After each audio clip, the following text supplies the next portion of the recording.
last week equally surprised from your meeting how many development deals that was made. So we see a lot of growth and development in this city. One of the disappointing things of not seeing, since this is your second agenda item as a council, is that we have tremendous trauma inside of East Tampa and a lot of hopelessness. And we got to figure that out.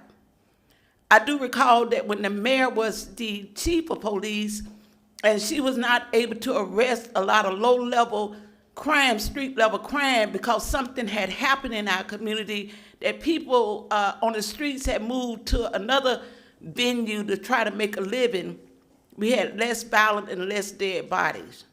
Now we got a lot of dead bodies on the street. From your meeting last week to this week, there's been two additional African-American men that have been killed. And so no amount of marching and just praying and hoping that it'll go away. Crime is skyrocketing, dead bodies are on the ground, particularly in East Tampa, and the remedy has to be how we look at poverty. How we look at poverty, how do we eliminate hopelessness and give young people an opportunity to live. So that's what I want to charge you with as I continue to remind you of your apology against slavery. It would be meaningless if you do not put it into action. Thank you. Thank you, Ms. Burton.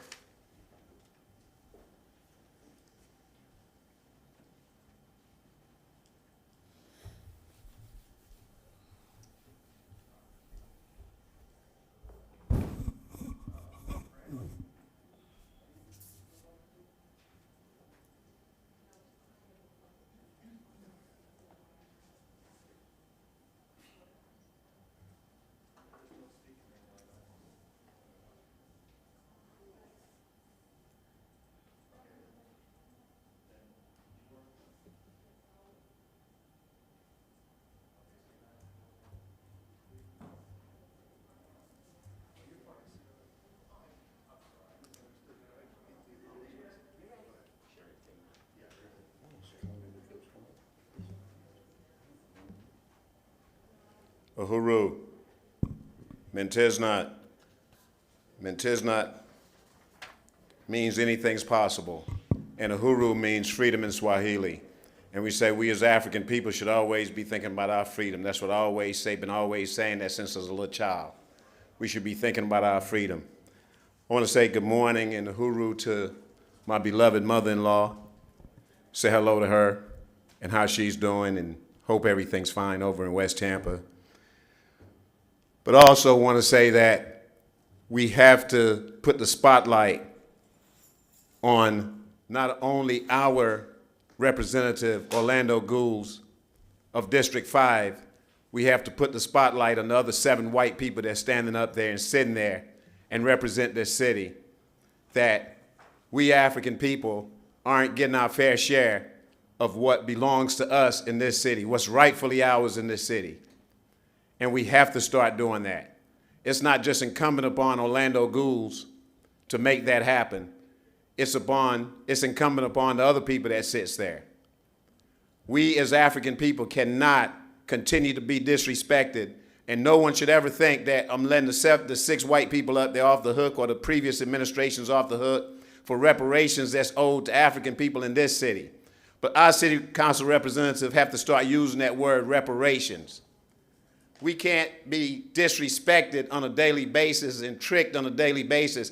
We can't be disrespected in broad daylight when you have a coach slapping a black man in public and don't want to apologize for it.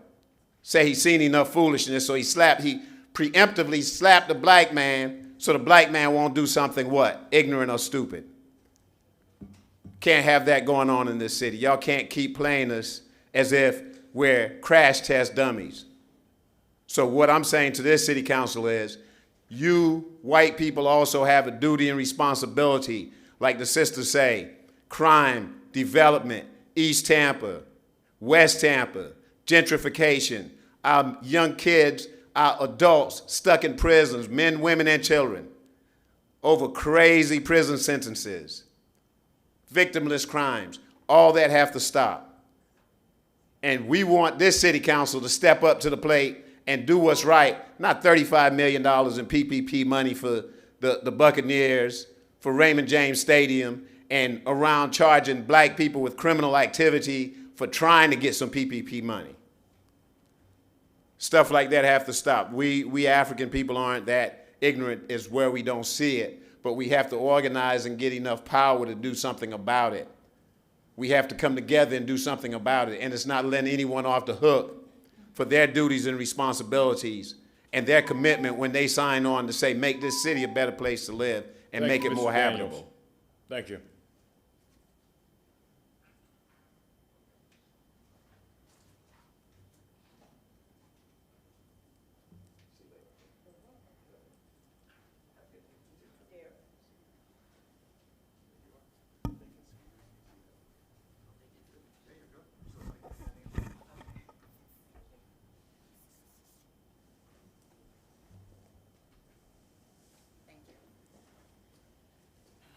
Good morning.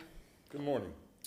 My name is Keela McCaskill, and I want to thank all of you for what you do. Each of you, I feel that each of you, you're very attentive when we come before you, and I thank you all for your support that I've experienced in my time, spending time in East Tampa, volunteering here in the various subcommittees of the CAC. But this morning I come as a volunteer, as I mentioned, in various of the subcommittees, but I come with some concerns. And recently, I was at a meeting at the CAC, and they approved a $60,000 payment for a very subpar, very generic strategic action plan. It was additional services. But my concern is, as an East Tampa resident, as an owner of an investment property in this district, so I pay taxes in the area, I was concerned with the process whereby they went through the payment, as well as the lack of trust for the reasoning they were being pressured, if you will, to pay. It's about the money management of the taxpayer dollars in that district, particularly concerning $60,000 for a very subpar, very basic strategic action plan in comparison to the others in Channelside. I've seen some of the other ones that came up around the same time. I wanted to know, one, where did the money come from? Where was it repurposed from? We never saw the line item. If you check the minutes, I've gone through, I didn't see where it came from. Two, I'm not comfortable with the 3 reasons we heard as to why we need to pay. Michelle Van Loan specifically said the first time, because we asked for services, additional services. Can we see them? Can we see who asked for it? Most of them weren't even on this committee when it was requested. They wanted to know where it came from. Never got it. Month 2, next time. Oh, it's to pay the minority contractors. I fact-checked that. That wasn't true. And then the last reason last week was because they were on go mode, we wanted to pay, and it's how we may look to other people in the city and developers, et cetera.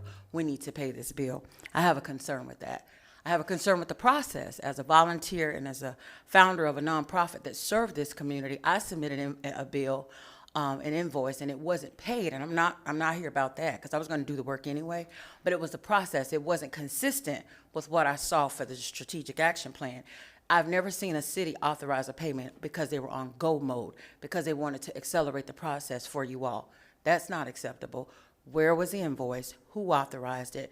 What were the services? We wanted to see that. You should be able to compare that to an invoice. So I'm just asking you to look into it, and I'm sure you all will get back. I'm confident with the leaders that we have here this morning. Thank you. Thank you.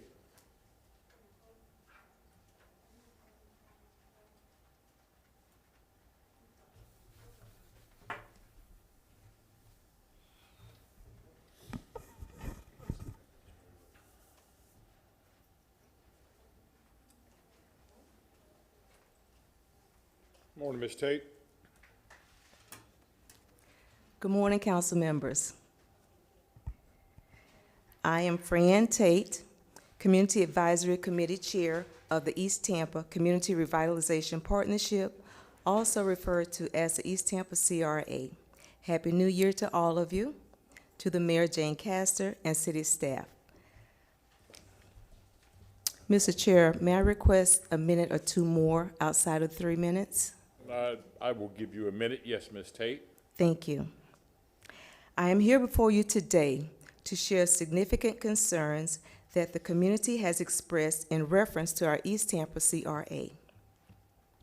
First, we feel underserved and are constantly being told by staff to be patient, leaving us to feel that there is no sense of urgency for the numerous needs of East Tampa.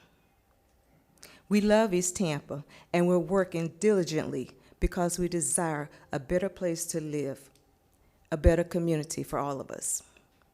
Second, projects and programs take 6 to 10 months at a minimum to move forward. So far, the tree trimming program and the Center for Economic Development Community Cleanup Initiative is moving, but no others are. Our CRA has 8 standing committees, for which I selected community members who are subject matter experts, willing to volunteer their time to serve as chair of each of their respective standing committees. Each committee consists of community volunteers as well.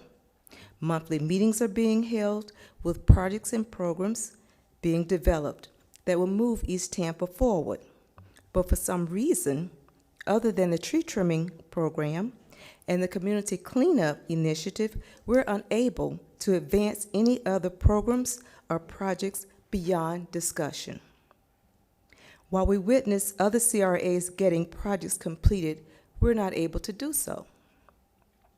I requested a meeting between Mrs. Van Loan and the standing committee chairs to discuss their projects and programs.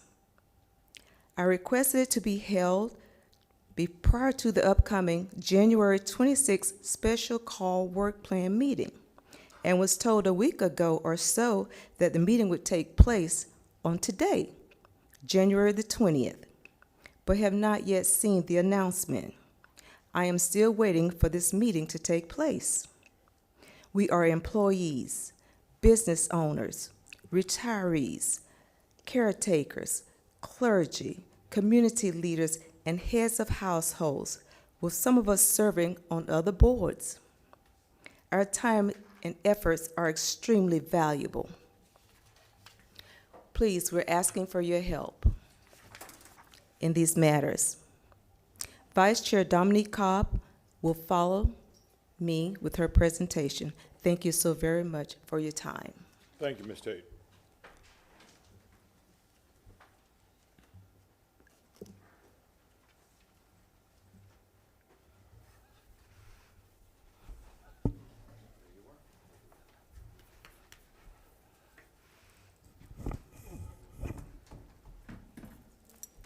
Good morning.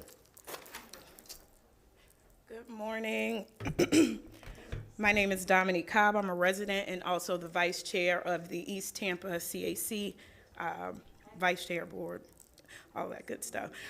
So the reason why I'm here today is to speak to agenda item 2, also the conditions of the East Tampa CAC.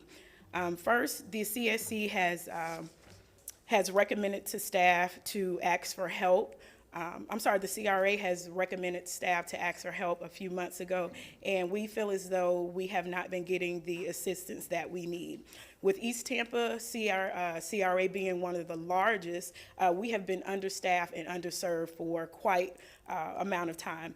For instance, right now we need adequate grant writers to be able to bring in the quality of life that East Tampa deserves. Right now, we have businesses that have been in the area for 20 plus years that have not grown in size. So we need economic development specialists to come and help them do that. And that is the point of the CRA. And what has been proven time and time again is that we'll start projects, but they are not followed up with. There's no follow through, especially from staff. With the big transitions that have happened over the past 2 years with the new CRA manager, we have not been able to take projects and move them along.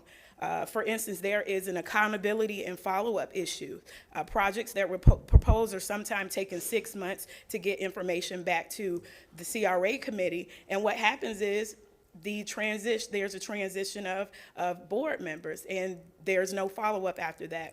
We also want to pay attention to the allocation and the reports that are going on in East Tampa. As a previous speaker has said, there has been some oversight, I feel, by the department. There was no type of coming back to the board saying, hey, we want to approve a large amount of money. We do not get the proper, we don't get the proper acknowledgement beforehand stating that certain things are coming before the board, and we end up making decisions in a hasty mode that does not produce anything for the committee or produce anything for the community. For instance, East Tampa has not implemented any organic CRA projects in over 2 years, and that is a disgrace. With us being the biggest CRA and also being one of the biggest pull-ins of TIF dollars, we should be able to have support from staff along with you guys as a board to be able to move projects forward. We have missed out on plenty of opportunities. The EAP programs, for instance, in one of our meetings I brought back up in October, there was a Brownsfield program that we did not take advantage of that we have done previously. And I feel as though that is an issue that the directors of the CRA should have taken advantage of. So and I asked staff during that time, can we go ahead and start that process so we're not missing out on I'll give you opportunities? 30 seconds more, Ms. Dominic. Okay. To sum up a list of demands that I feel are actionable items that can be done within 30 to 90 days, we are looking for the CRA to help us and work with us in applying grants like the Business Enhancement Micro Grant Program, working in concert with to implement other CRA programs, hire a development consultant for the East Tampa, seeing as though all of the CRAs fit into East Tampa, we need to be properly staffed. So thank you. I'm looking forward in response to these asks from the community and also the board. Thank you for your time. Thank you very much. Ms. Clerk, do we have anybody waiting on phone? There are no registered speakers. No registered speakers. Thank you. That was the final speaker. Thank you. Ms. Van Loan, there is a change you're requesting to the agenda, moving item agenda number 2 to number 1? Yes, sir, please. Yes, if we can do that. Mr. Ramirez, are you on the phone? I am. Good morning, everybody. Good morning. Mr. Ramirez, please state your name. Carlos Ramirez with the West Tampa CRA CAC. Go ahead, Mr. Ramirez. Excellent. Thank you, everybody. Thanks for being here this morning and having me here to speak about the West Tampa CAC. We have had a lot of things going on the past few months. Just wanted to hit some highlights for you, let you know what we've been up to. We have some exciting news along Main Street. As you may know, we have some new businesses coming in. 2131 West Main Street, it has been the recipient of one of our facade grants and our Vanilla Shell grants to bring in a pharmacy and other community service uses to Main Street. Same thing with 2144. We're going to have new office space there. They're a recipient of one of our facade grants. And 2126, Cohatch is coming in along with Barbecue King to revitalize again this block, this 2100 block of Main Street. So we're very excited about that, bringing in these new businesses. The pharmacy is a local owner that is excited to bring some vitality back to West Tampa. So we're happy that these grants, these programs that we've developed are helping the community. Staying with developments, we did have a meeting with the developers of the new grocery store coming on Main Street in West Tampa. There were some concerns by community members that came up at the last CAC meeting. So we were able to reach out to the developers and have a workshop, an emergency workshop to discuss with them, and so they can answer some of the questions that we had regarding having a grocery store in an urban setting and how that would work with the high school across the street, the communities coming in by foot. So it was, they were very open to hearing us. We did request that they come back to this month's CAC meeting and kind of give us an update to see if they made any changes that we requested or anything has come from that. Moving on to our residential subcommittee. And as you know, a lot of the work that we do is done in the subcommittee level. When we meet with the CAC, we pretty much just summarize everything that we've done. If we have any actions to take, that we take it at the CAC level. In a residential subcommittee meeting, we do have a number of grants that are going to go out to the communities to help improve a lot of the homes and things like that. They are currently under legal review right now. I believe all the grant programs are under legal review by the city. So we are waiting for that to be done so we can start marketing these programs to the local communities here. Our other subcommittee, special events, we are developing a newsletter, which is coming out soon. So we're excited to see that. They also have a couple of grants to help with community events and things like that. Moving on to our infrastructure subcommittee, we do have a parking study that has been initiated for the West Tampa CRA, the whole area. We did have a couple of meetings and discussions with the consultants to tighten up where we're going to be counting parking spaces, where we're going to be doing our visual data collection, but the whole CRA is going to be encompassed in that study. So we are very excited about that on both sides of the interstate. A lot of residential issues and issues down at Main Street, and a lot of the new multi-house that have come down south of the interstate that we have a lot of parking issues on. So we are going to be studying those things. We have been working with the city of Tampa as well regarding the West River District build concepts. We have provided comments regarding the trail design and the layout to make sure it meets the needs of the community. We're also taking a look at decorative lighting criteria to add to the RFP to make sure that if we do have some lighting needs, we've already picked out what we want our area to look like. We already have some decorative lights in our area, but we just want to make sure we match, and that's included as well. And lastly, I've been working with Ms. Abby Feely on the overlay revisions that we did, the West Tampa overlay revisions that we did, specifically to the access to the alleyways for new and major renovations on single-family homes. We had a productive meeting where we came up with some ideas, but we'll present all that to you at the workshop that's coming up next month. Apart from that, we invite you guys to attend the meetings. We invite you guys to attend our subcommittee meetings. It's always good to have leadership there to make sure that you guys know what is going on firsthand with everything else. And I'm here if you guys have any questions. Any comments or questions? Mr. Dingfelder. Thank you, sir. Mr. Chairman.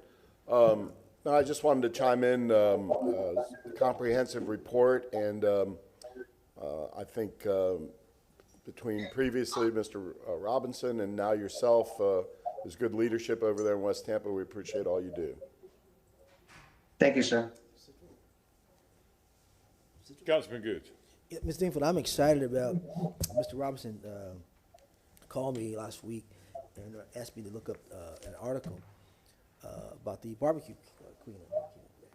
And that's exciting to me. That's been there forever, and now it's been closed forever. And now that one of the owners of the property, who has several properties in East Tampa, I think now he's coming around now, and now there's a development group that came in there partnering with him now, and now they're going to redevelop that whole strip right there. And that's really exciting to see and look at the design that they've come up with for that community, and hopefully we can kind of do that kind of same thing over on the east side of town. But I'm pleased to see that strip, especially where Barbecue King was, and those other buildings there, to get a transformation with this developer who's come in to partner with that owner. So good job, guys. Anyone else? Mr. Ramirez, thank you for bringing Yes, sir. the parking issue to the attention of this board. That is something that has been discussed over the last 10 years. Are you all still, excuse me, is the CAC still talking about surface parking? Is it still talking about a parking garage? There was talk about on Green Street putting in a parking garage. Where has that parking issue led to? We want to take a holistic approach to the parking in our area. We have several unique issues depending on where you are within the CRA. So we wanted to, number one, collect a lot of data to make sure we understand what those issues and those problems are. Along with the data that we're collecting, we have been working with the consultants. Community leadership has been providing information such as, for example, there's a couple of new apartment developments that have come to North Hyde Park, where the neighborhood leadership has discussed with the developers to open up their first floor garage to public parking or to park for people who are using the services in the area. So there are, I believe, 3 of the new developments in North Hyde Park have open parking on the ground floor. So we're including that in our study. We're trying to include events at the JCC that overflow into our neighborhood to make sure we capture that as well. Any residential on the street from, multiple apartments, multiple guests at apartments that stay overnight. So we're going to gather all that data, and then we're going to look at different things. We're going to look at, see if we have enough surface parking or where we could add some. If we need a structured parking, where, and how can we fund that. Different programs like permitting, like for example, decals or something like how they have south of Kennedy. We're also going to be looking at changes in policy to see if that can help as well. I requested it to be a stepped approach. So we would have, for example, if we want to do a structured garage, we have to develop how are we going to pay for that. So do we have, for example, parking meters at a certain locations within the CRA that makes sense? And then that could provide some kind of funding to maintain those type of bigger parking projects. So it's going to be a big study. We are taking it slow because we want to make sure that we encompass everything and we do it right. Something I learned from our previous leadership here for the West Tampa for Mr. Robinson is like, it doesn't matter if it has to be bigger or if it takes longer, as long as we do it right. So that's the approach we're taking when it comes to anything we're doing, and also to be inclusive of everyone in our community. Well, I also got to state that Mr. Robinson did his due diligence on getting the historic West Tampa sign put up on the interstate. If there's no other comments or questions, Mr. Ramirez, thank you very much for your report. Thank you for having me. All right, we will go back to item agenda number 1. Good morning, Michelle Van Loan, Community Redevelopment Department. If we can bring up the PowerPoint.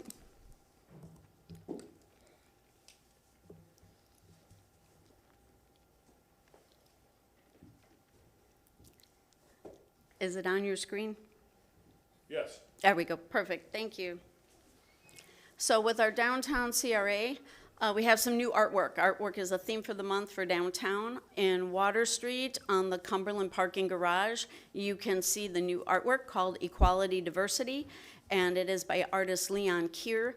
And this is an especially interesting piece of art in the sense that you can download his free app.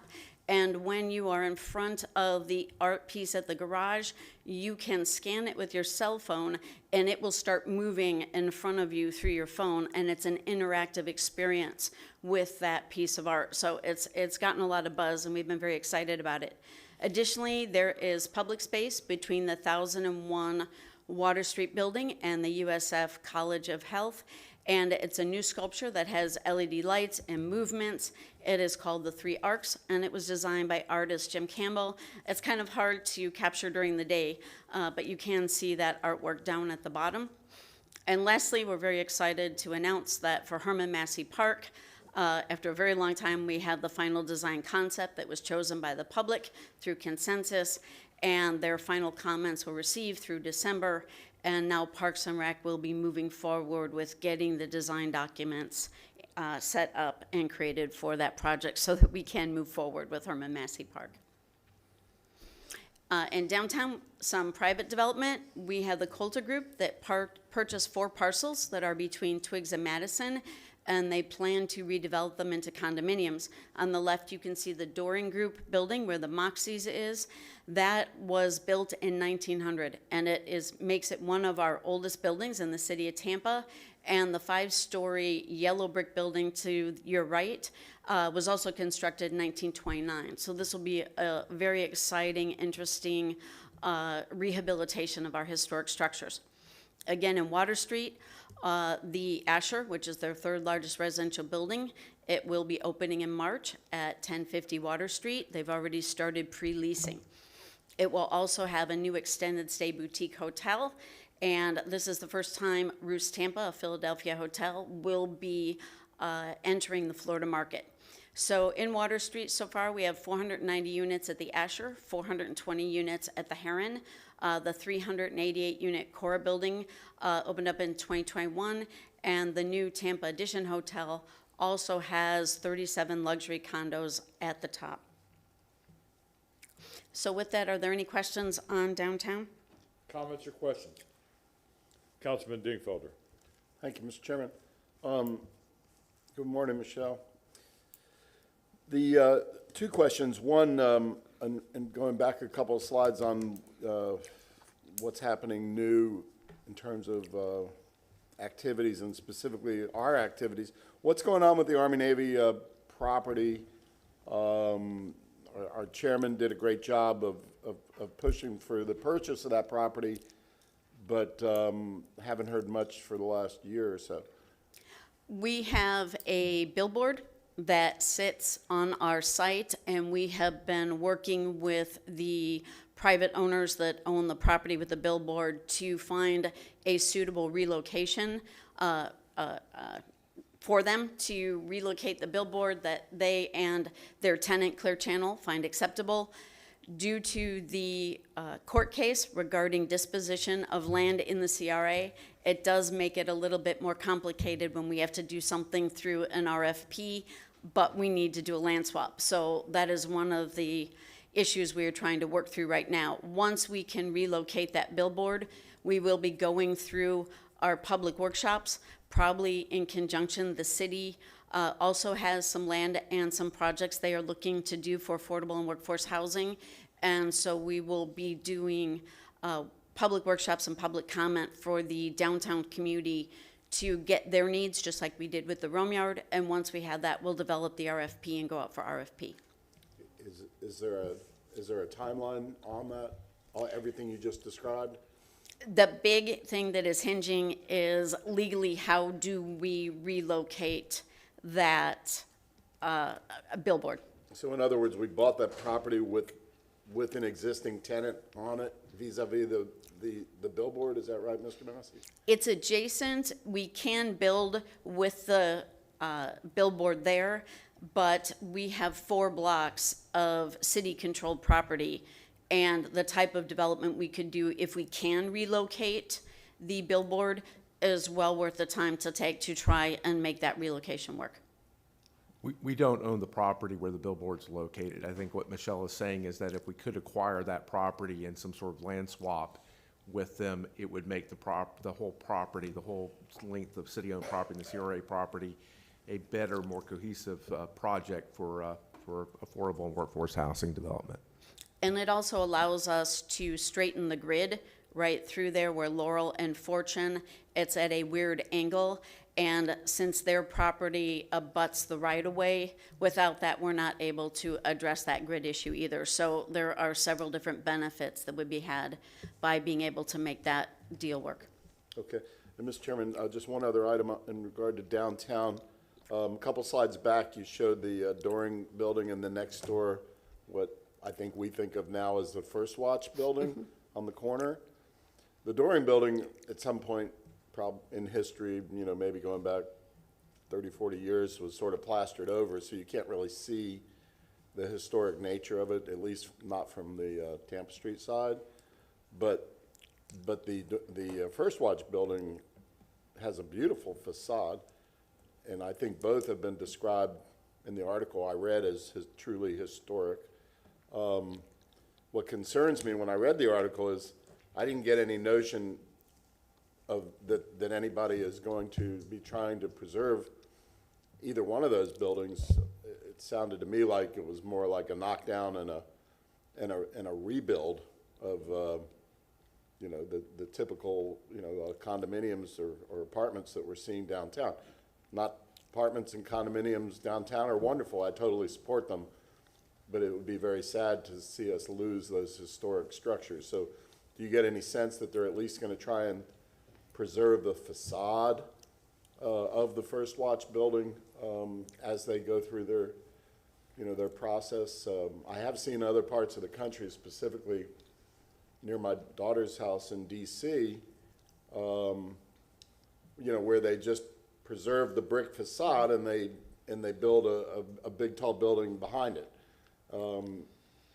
So anyway, any thoughts or knowledge on that? I am very confident in Ms. Feely's determination to try and help them see all the options as they start to look at developing their site plans and their renderings and proposals for moving forward. Yeah.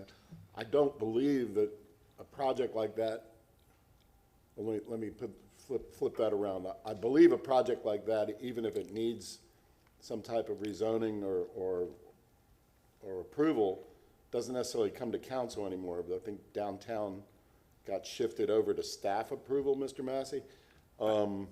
So we might not ever see that project, even if they needed some type of land use change.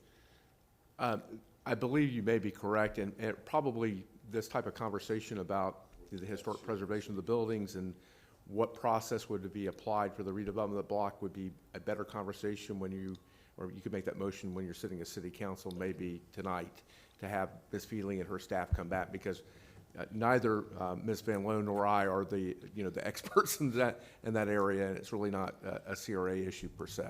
So. Okay, I'll bring it up at council. Thank you, both of you. Thank you, Mr. Chairman. Councilman Goods. Two things, Ms. Vallone. Dingfelder referred to the Army-Navy building. We didn't know what we needed before we put our money into that building, or that property? Oh, no, originally, we planned to develop a single parcel. Once we obtained the parcel, Mobility came to us and said, if we had access to the land adjacent to the right-of-way, here's some additional things we can do. There are other city properties within the area that may or may not be able to play into a even more impressive than development than we might be able to do with our single lot. And so we were exploring those options and what it would take to be able to do something maybe greater than our single lot. Okay. Number two, what about Kid Mason? Where are we at on Kid Mason? Kid Mason is, sorry, Mike Callahan is out today, so I don't have the latest on that. Bring an update next month on Kid Mason. That project's been lingering forever. That money's been allocated to 2019, and I know there's been some challenges, but, you know, people are frustrated, especially in these marginalized communities, when they always say they see everything's getting done and pushed and done, and then things that money's allocated for seems to take so long to get done. So we need to get moving on Kid Mason. That money's been allocated, and I just want to get another update until we get close to that project. I know Mr. Callahan is most likely listening, and when we're done and I have some of the other CRA managers up here, I will check my phone and get an answer for you before the end of the meeting. Thank you. Mr. Chairman, just a point of order, if I could. Surely, Mr. Dingfelder. Thank you. I've been advised that the folks from East Tampa, and specifically the chair and the vice chair, Ms. Tate and Ms. Dominic, they had some confusion about our process this morning, and that they were hoping to be able to speak during item 2, as opposed to just their limited 3 minutes or 3 or 4 minutes, you were very kind, in the first part. So because of that confusion and because of all the hard work that they do put in as volunteers, I'm just wondering that when Michelle gets to her report on East Tampa, if we could do something a little unusual, and my motion would be, if you want a motion, to allow them, you know, perhaps 5 minutes during the East Tampa part to finish up whatever presentation they wanted to make. Were they going to make, and I'm sorry, I'm confused, Mr. Dingfelder, were they wanted to make a presentation during public comment? No, they Or wanted. they wanted to have a comment during the presentation of the East Tampa agenda items? Correct, during the East Tampa agenda items. They thought that would be their opportunity, you know, to come in now during agenda item 2 and sort of piggyback after Michelle is done. In essence, they're asking for additional public comment time at a point in the meeting. You typically don't have public comment. You could do that if you want to make a motion to suspend your rules and ask. And that would be my motion, just because they're down here, they've gone to the effort, they put a lot of time into Do all I have a this. second for that? Second. All in favor, say aye. Aye. Any opposed? I appreciate it. Let the record reflect that the motion passed unanimously. Sorry, Michelle. No problem. Before Mr. McCray comes up, we will bring them back up and give them an opportunity to complete. We did not know that that was their intent. Number 2 is the monthly CAC chairs that we rotate through. And the West Tampa CAC was this month's turn, and we did not know that they were asking to do an actual presentation on today's agenda. Totally understandable. So we'll continue with the Channel District CRA.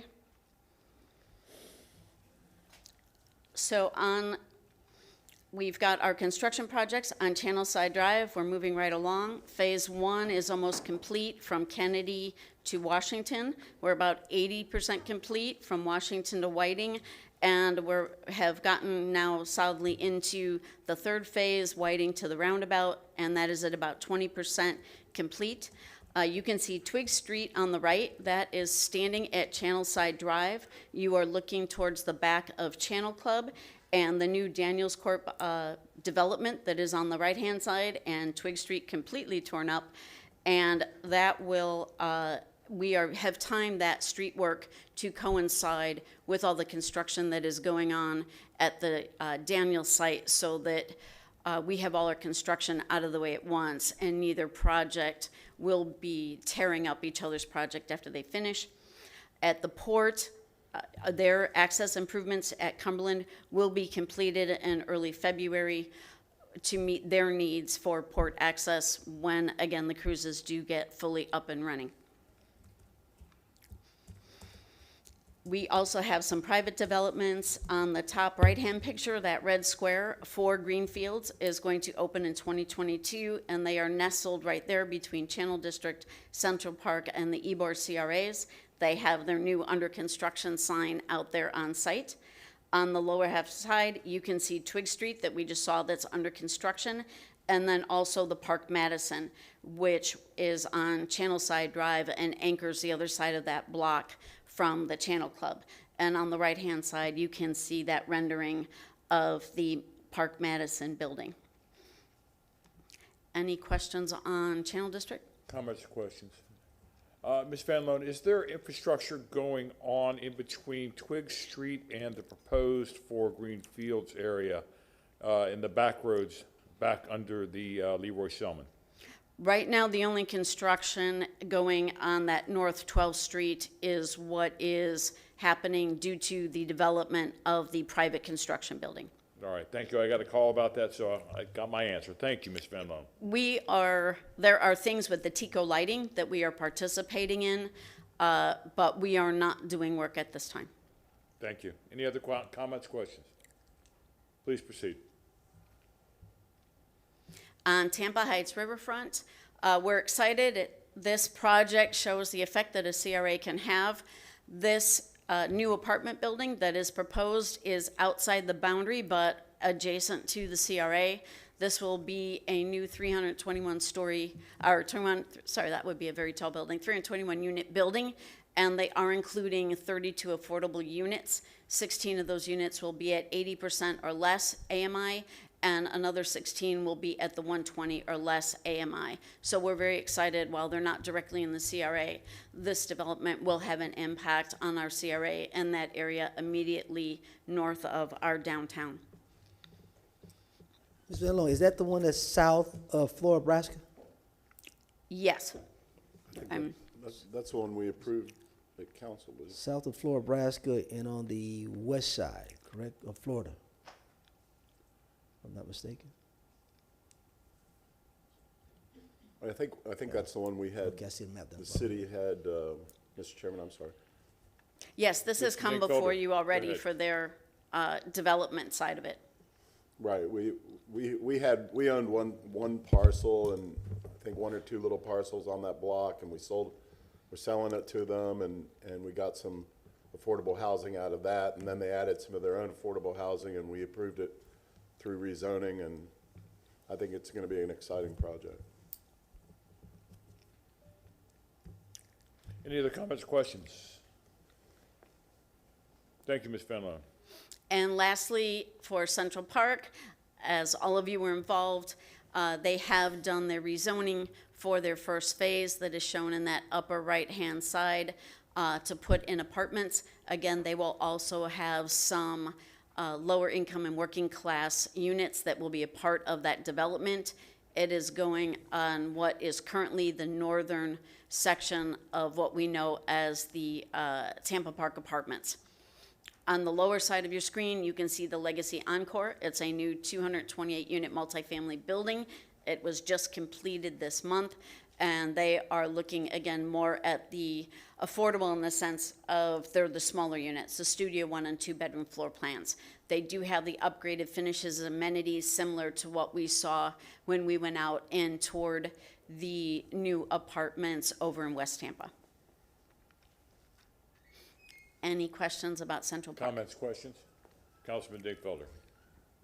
Yeah, so slightly related, in the Central Park CRA, we have assisted the Meacham Garden folks, I think about a year or two ago. And I don't know if y'all have been to the Meacham Gardens, especially on a Saturday or a Sunday. My wife and I have recently been going there to buy some fresh vegetables on a Saturday morning. And it's just really exciting to me. You know, just the community garden, the community feel of the place, you know, volunteers, people getting their hands dirty and working side by side. And I know we have other community gardens around the city, but I just wanted to mention it in the context of Central Park, that it's right there by the, by the skate park there and by Encore. And anyway, I encourage all of council to go over there and check it out. I think we should replicate these types of community gardens all across the city. I'm talking to Parks and Rec right now about the possibility of really having a big movement on community gardens in conjunction with Parks and Rec. Because, we have a lot of our parks have a lot of empty space that's underutilized. And what better recreational and health activity than a community garden? So I remember Councilwoman Mary Mulhern was a big proponent of community gardens several years back, and I give her a shout out, and I think we should continue that legacy. Thank you. Councilman Dinkfelder, why don't you make a motion tonight at this evening's meeting? Yeah, I think I will do that. I appreciate it. Okay, let's move forward. So Mr. Nino is out today, so I'll be quickly handling his. For West Tampa, we do have the cameras finally installed at the Fremont Linear Park and the Main Street area. As discussed earlier, we've got a parking study that Mr. Ramirez referenced that they are working on for the West Main Street area, and they've expanded it to the south to look at all the needs going so many blocks to the south of that area, to the south side of the interstate, and then north of there.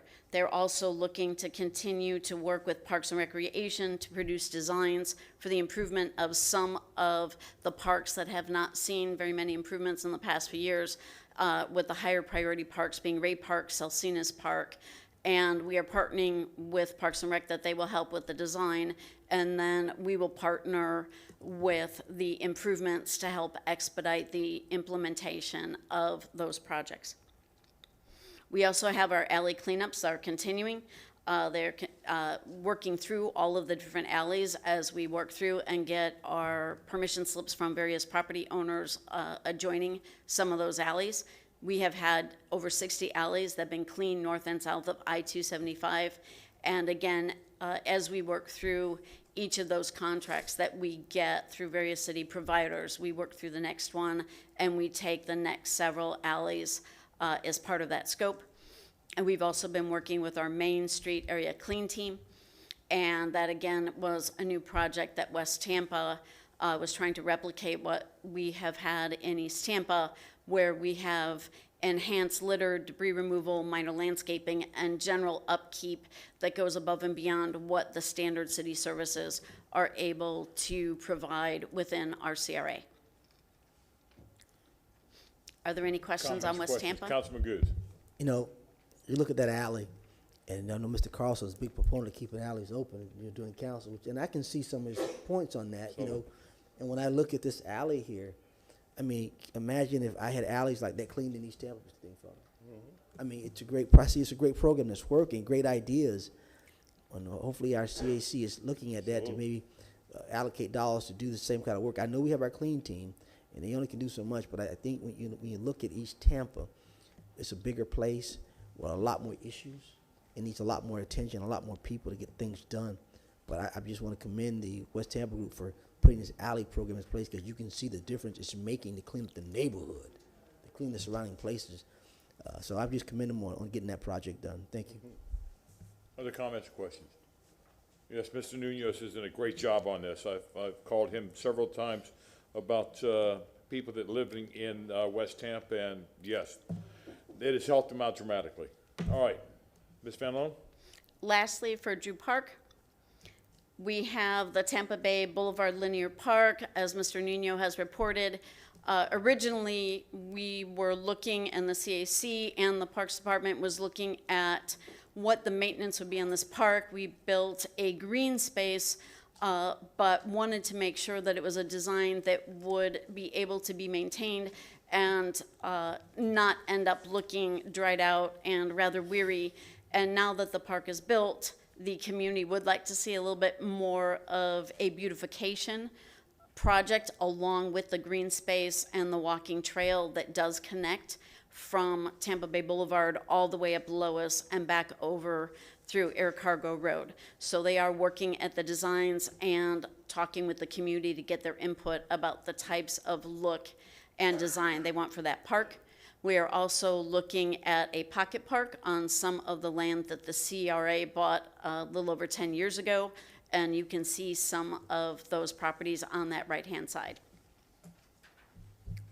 Additionally, for the other remaining properties that we obtained just before we went into the recession, the CAC has also voted to go ahead and initiate an RFP so that we can look at getting an affordable housing development on those lots. And when that RFP is developed, as it goes to the CAC for their approval of the RFP, we also do send it to you as an FYI, so you see things before they go out and hit the street. And lastly, they are continuing. Lois and Grady have been built from several years ago, and we are working through to again refresh some of the aging or landscaping that has died out and make sure that we are keeping that the green corridor that it was intended to be. It's quite striking when you have the fresh landscaping and with all the hardscape that we added. We've been working with PD to identify some community policing projects.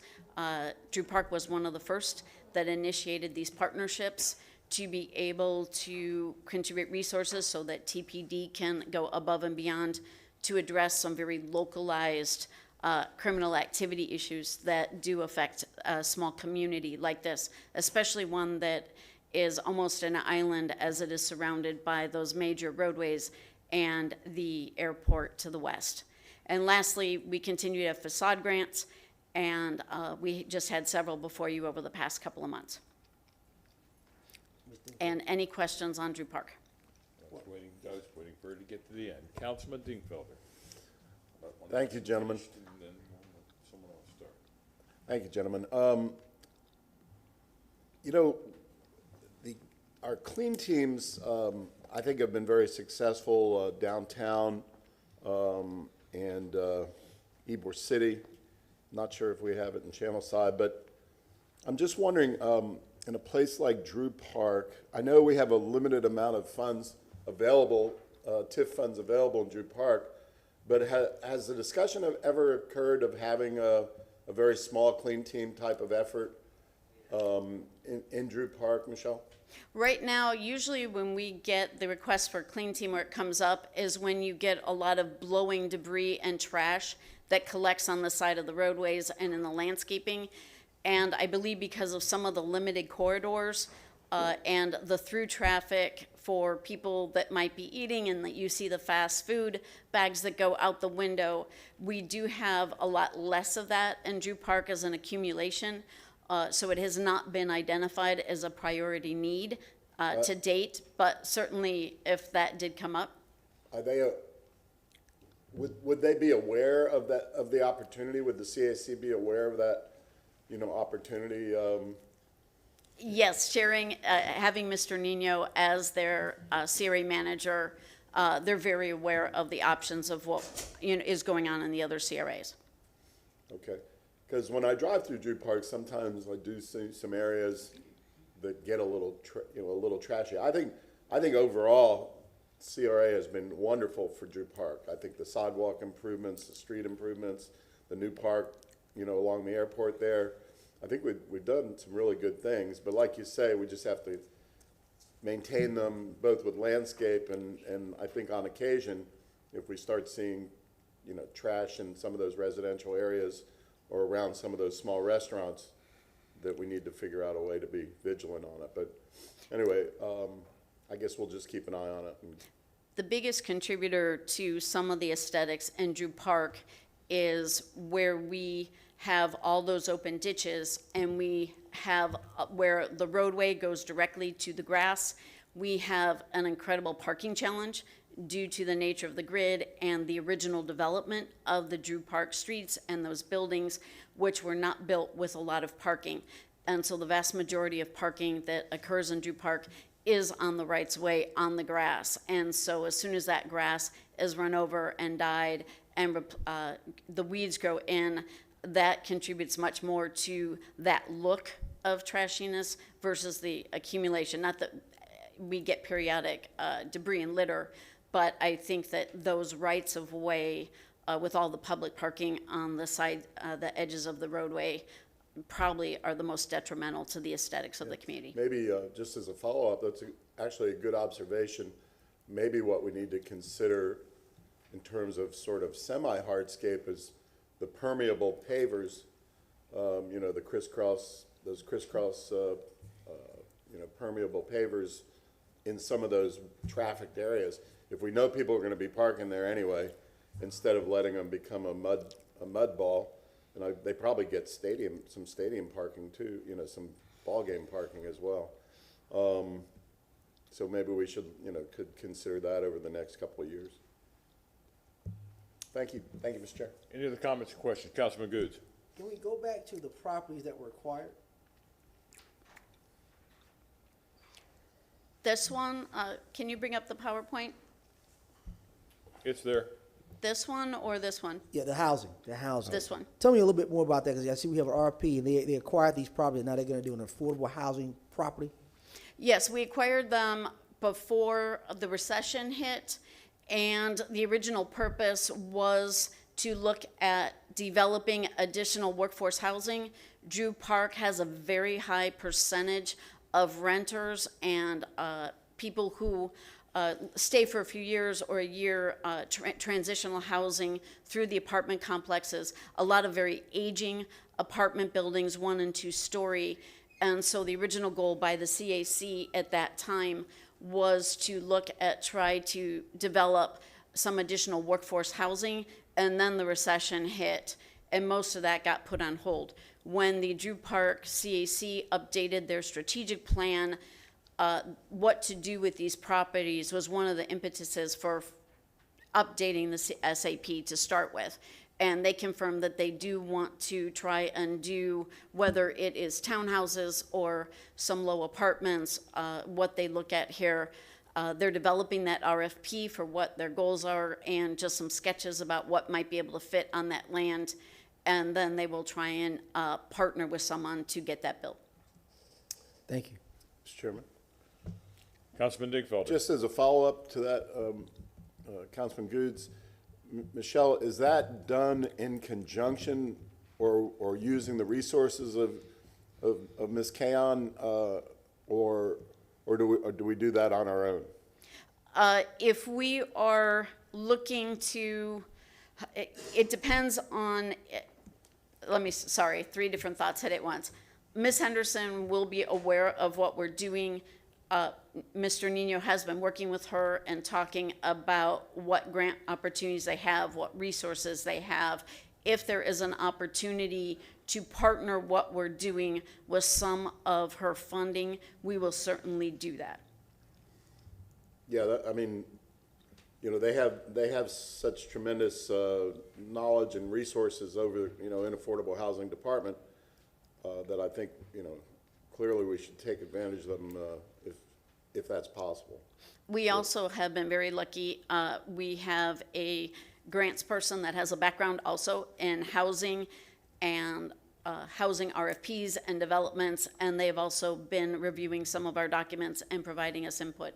So we've been very blessed with some of the resources at the city. Okay, great, thank you. Any other questions for Ms. Van Loan? I have a question, but I'm going back to downtown. And I'll pose this to Mr. Massey. Herman Massey Park had been delayed, designed, redesigned, and redesigned even more. And it cost a lot of time and money due to a development cause. Has there been any movement in that development, Mr. Massey? I'm not aware of anything in regards to the building next door. I'm not familiar with any applications that have been made, but they may have been. You know, that would go through land development if they've applied for permits to redevelop that building or for any sort of improvements to that building, and the building department and or land development would be aware of that. So I thank you for that answer, Mr. Massey. It's just seems like it's not always government entities that are taking time. Something outside of our control always interferes too. Ms. Van Loan, I thank you very much. Lastly, it's now time for, if it's okay with the CRA board, I will bring up Ms. Orr and we'll skip ahead to her slides, and then we'll come back to East Tampa and bring in the chair and vice chair of East Tampa. That way the whole end of that presentation is dedicated to them. Do I hear any objection? No objection. Please, go ahead.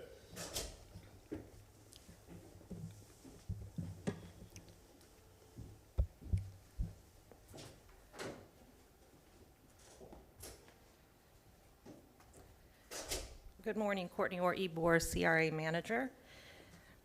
Great news here on the first bullet that we are another step closer to starting the 7th Avenue Archway Lights project.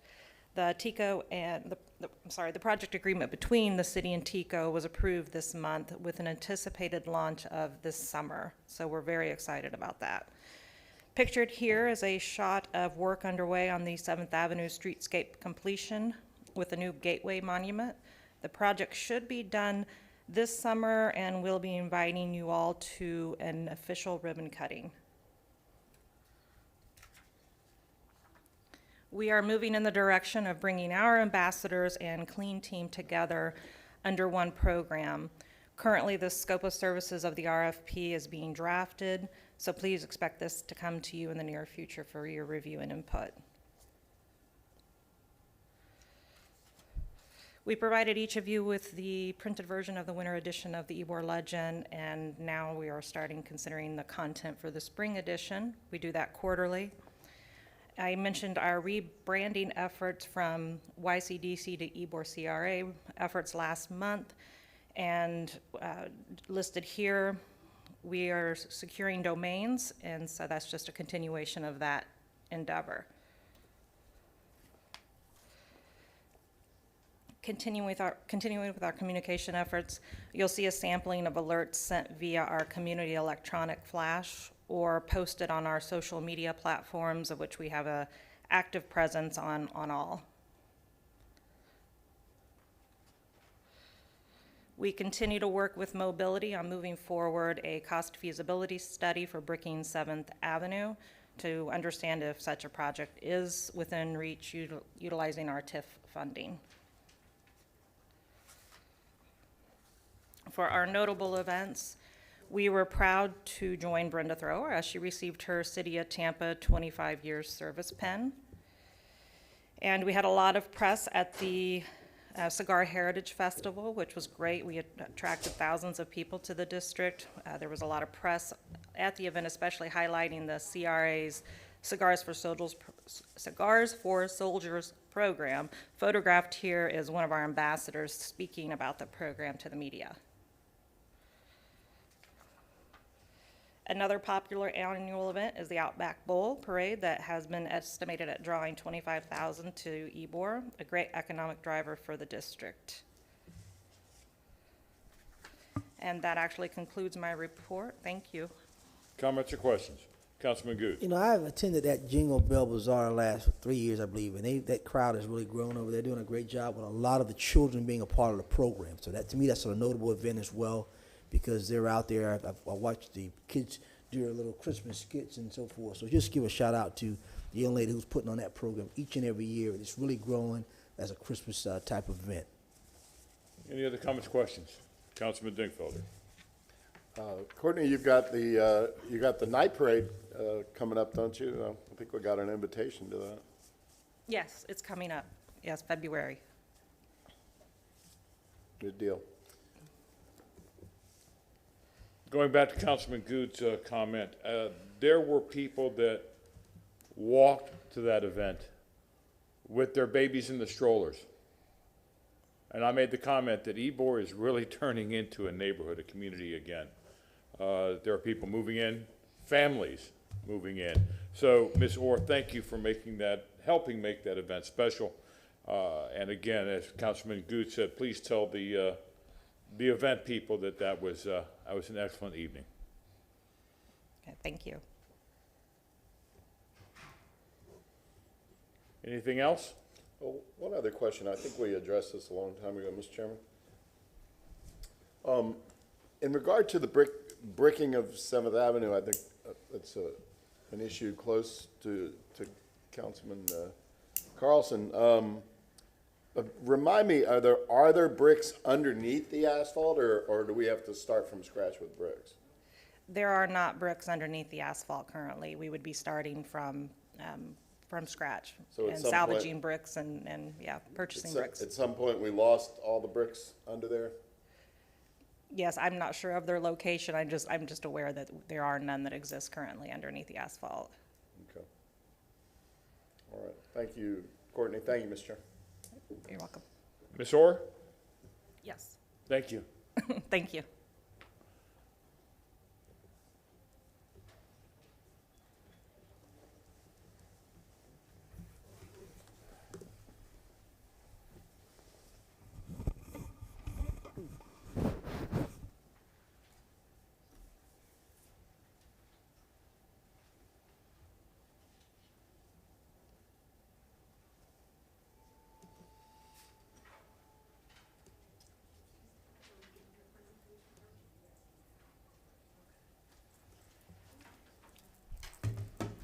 Ms. Dominique.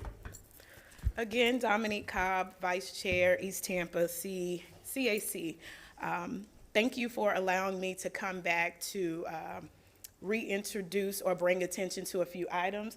I would like Ms. Fran Tate, the chair, to voice her concerns first, and then I'll follow up with her, behind her.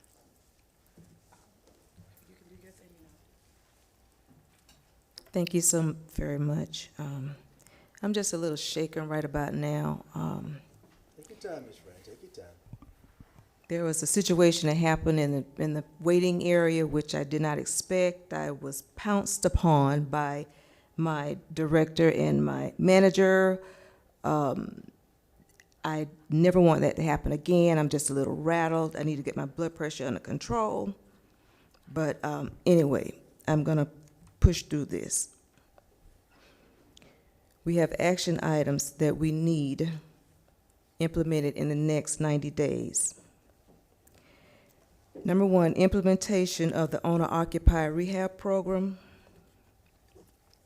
Number 2, ensure that the meeting agendas and background documents are provided to CAC members at least 5 days prior to the East Tampa CAC meetings.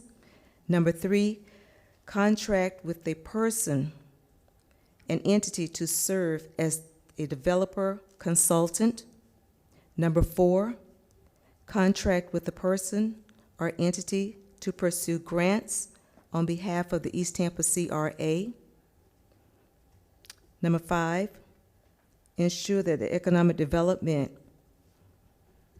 to be hired has actual experience in economic development projects. And number 6, as the East Tampa CRA Board, please pay close attention to the East Tampa CRA budget and monthly presentations and recognize when no projects are moving forward, and then help us to move them forward. Thank you. Thank you, Chair Tate, for a list of actionable items. I would just like to go back and reiterate what the community has said, and also the chair for the East Tampa CAC and CRA. We would like to ask the board to bring attention to hiring an economic development specialist that has experience in grant writing to apply for grants that focus on our area. One of the things that I've noticed in some of the other presentations that have been wonderful, seeing some indirect and direct movement, is that they have staff to help promote the type of area that they're trying to create or that the community has responded to. So with East Tampa being a bit different, having different type of communities and residential, a high residential area, we need someone who can focus on that difference so that we can encompass all of the different moving pieces. Also, we need someone to a development specialist or consultant, because seeing as though we are one of the largest CRAs in Florida, we need some specialization. Another big thing for the East Tampa is accountability on follow-up.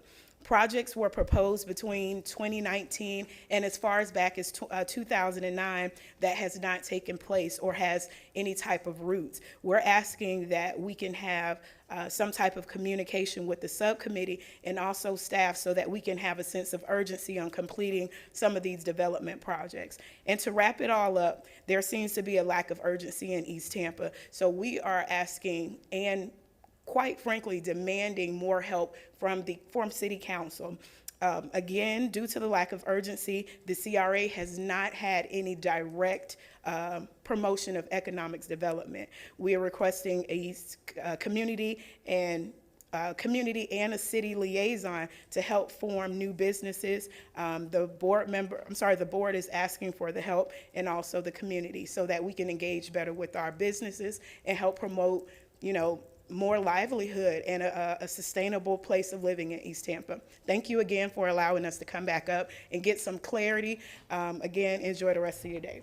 Ms. Dominique? Yes. Can you send me your list of requests? Can you send all of us your list of requests to our email? Yes, I can send the list that I have along with Chair Tate and some of the subcommittees. We will send that over to you within the next 24 hours. I thank you very much. Thank you. Are there any questions? Any questions or comments? Councilman Carlson. Mr. Chair, I want to ask Michelle Van Loan a question, and maybe she could come up before And the Dominic, chair, vice chair leave. I had a comment to you, too. Dominic? That's all right. Did you want me to wait until Cedric finishes his, and then Well, we can I address just- everything? I just wanted to answer the question. Unfortunately, because of sunshine, we're not allowed to discuss this outside of this room, but correct me if I'm wrong, but two chairs ago, Natasha came in and was frustrated. She was voted in on the heels of being frustrated that nothing had really happened in this CAC before. And then within a few months, if I remember correctly, she felt frustrated. And then a new group came in and was frustrated that her group was not able to do anything. So then Connie Burton was chair and was enthusiastic about getting things done. And within a few months, she came to several of us and was frustrated that nothing was getting done. And now we've got a new chair while I've been on council, anyway, the same thing's happened 3 times. So I know we can all discuss this individually with you, but what do you think we need to do to resolve this. We have had a lot of money in that account that hasn't been spent, and we've gotten lots of very specific feedback from the community as to how they want it spent, and there's a updated plan. So how do we move things forward, and what do we need to do to fix this? A few things on some of the things have been said, and as you brought up, under Ms. Goodley, we initiated the tree trimming grant. We reactivated the down payment assistance. She initiated the concept of a sliding scale so that we could add more. We added more money to the owner-occupied to piggyback with the city's HED projects. And again, some of that also came to a halt with COVID when people were not coming in and doing things to their homes, and those projects were on hold. In 2021, we did develop and put out the Youth Development Academy. The RFP is coming to, or actually the contract is coming to you on February 3rd to move forward with that. That was initiated through this CAC and developed in 2021. The owner-occupied rehab program was developed in 2021. It was approved, and the RFP would have already been issued, but we had some questions by a CRA board member, and so I sent it to all of you in December to review, and I will have one question to change one minor edit at the request of a CRA board member, and we are ready to move forward with that RFP also. So a lot of these issues we had in 2021 also done the art for the roundabouts, and if it wasn't for the cost of steel and the way that project was affected by the cost of steel during the pandemic and the current construction industry, that project would have gone through, but we have to restart that with a different. So there have been plenty of things that these subcommittees and the CAC has been doing. We did bring to the CAC in 2021 several of these other grants that the other CACs have been working on. And it was the CAC's choice to focus mostly on the housing and not wanting to get distracted by other issues until we got the housing program set up and going through. When we adopted the budget in July and finalized that budget with the CAC, I presented at the August 3rd meeting, immediately after that, a layout for how we continue the conversation to actually create programs out of votes for a title in a line item that has funding. We did not have a meeting in September due to the election, and then in October, we had the new CAC members, and I again brought that work plan to our CAC. When we were not having time to discuss these on the regular CAC agendas, at the last meeting, staff requested the workshop that is happening this upcoming Tuesday night so that we could dedicate a meeting to discuss and work through the remaining projects that they are wanting to develop. So we are working through that and through the processes in the same exact way that West Tampa does, that Channel District does. Could I just ask a follow-up question? Sure. How much money is in that account that's not been allocated, including reserve funds, interest account, whatever? What's the total amount that hasn't been allocated that they could? We don't have anything that's not allocated. It's all in line items. And so when you look at a balance, it's because. But not allocated to a project, let's say that. So they may be in an account, but are there? There's less than $1 million in the leftover accounts for like the neighborhood infrastructure that was left over from the Southeast Seminole Heights street repaving or the sidewalk programs. There was not very much money. But Most of the money, even if I remember correctly, the budget for the city for sidewalks is like $600,000 a year. So $1 million would. No, that's all the different line items. Yeah. So No, that would be what I would say is not a program, are the dollars that are left over from when we had the capital projects. But we could move it into the other accounts, right? Yeah, and that's what you're doing today for the tree trimming program. You're taking it out of there and putting $700,000 so that we can continue to fund the tree trimming grant program. One last thing, Mr. Chair. I don't know if we're allowed to appoint a representative to this. But so that we don't have to have the long discussion online, I wish that one of us could take point on this and work with the chair, vice chair, leadership, and you and your staff to try to come to some kind of resolution, and then report back to us on what we were able to achieve in the next meeting. I don't know how we achieve that. I'm happy to follow after we have the meeting next Tuesday and we're able to sit down and have the CAC together to have these discussions to define what they want from, again, just titles that have dollars in the budget. Those discussions have not been able to have been had yet. And that's what Tuesday night is all about. Mr. Carlson? Just one final comment. I thank you and your staff, and you've got some new staff who I know are very well qualified and very well respected. And it sounds like we need to accelerate the communication. Communication we know is an issue across all the CRA districts, but we also need to figure out a way that we can all work together to make things happen quicker. And I'll leave it up to my colleagues about how they want to structure it, but I wish one of us would be more assigned to this, at least temporarily, just as a liaison to help make things move faster. Thank you. And I welcome all of you to listen into the meeting on Tuesday night.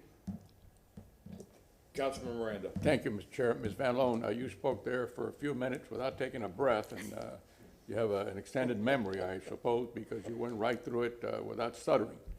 I don't know if I could do that, but what I'm asking you to do, since it was very well presented on both sides, I'd like for you to codify things what you said orally, to put it in a memo form and send it to the 7 members, exactly what you said. And you mentioned 2 districts, West Tampa and Channel District, and make a comparison between what you've done with one and the other 2, so see where we're at. I just want to make sure that everyone has the same opportunities in the same directions yesterday, today, and in the future. Thank you very much. Councilman Goods. Gentlemen, you know I've sat on the CAC, and I've seen all them, the new chairs operate. Well, the problem you have is it's a system. It's a system. And the system does move slow. Staff can bring things to the city side, but that city side sometimes moves slow for staff on the other side. And it gets a bottleneck sometimes with some different programs that they may want to do what the city want to do, and now we've got a bottleneck of who's going to do what, so no one feels that empowered. That's what I've seen the whole time. Then I see the East Tampa is the biggest CRA that we have. So, I mean, if you are bigger, that means you need more people to do work. And I've said this, and I've said this.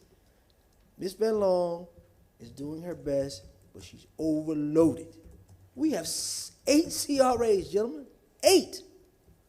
She's one person. She just got a new manager, Mr. McCray, who's experienced in doing some things, but he's still learning the job as well now. You had a transitional period where you didn't have a manager. You've lost a manager in the Channel District. So she's taking on those responsibilities. And when I told her when I met with her last year, I said, Michelle, hire more people. Period. Hire you an assistant. Give the people of East Tampa what they want. They're the people who complain the most for the lack of services. So if you need to hire more people to get the ball moving so they can see change. When people are visual people, when they see West Tampa, even though people say it's being gentrified, but when they see the new barbecue clean with pre-development, development going on, when they see all these other things going, and they say, we're not moving. Well, we can't move because we're very big, with very, very limited people to help move some of these projects. I'm going to say it again to you again. And if I have to put it in a motion down the road, I will. You need to hire more people and have those folks concentrate solely on East Tampa. It is a total beast of its own. All 7 councilmembers up here know it. We hear it. These people call us. And some of them do have some valid concerns. It's not all of your fault. It's not. But we've got to fix a system that is broken. The city is growing leaps and bounds. And the city has their part to do in it. But you work for the CRA board. Period. That's what the contract says, unless I'm wrong. You work for the CRA board.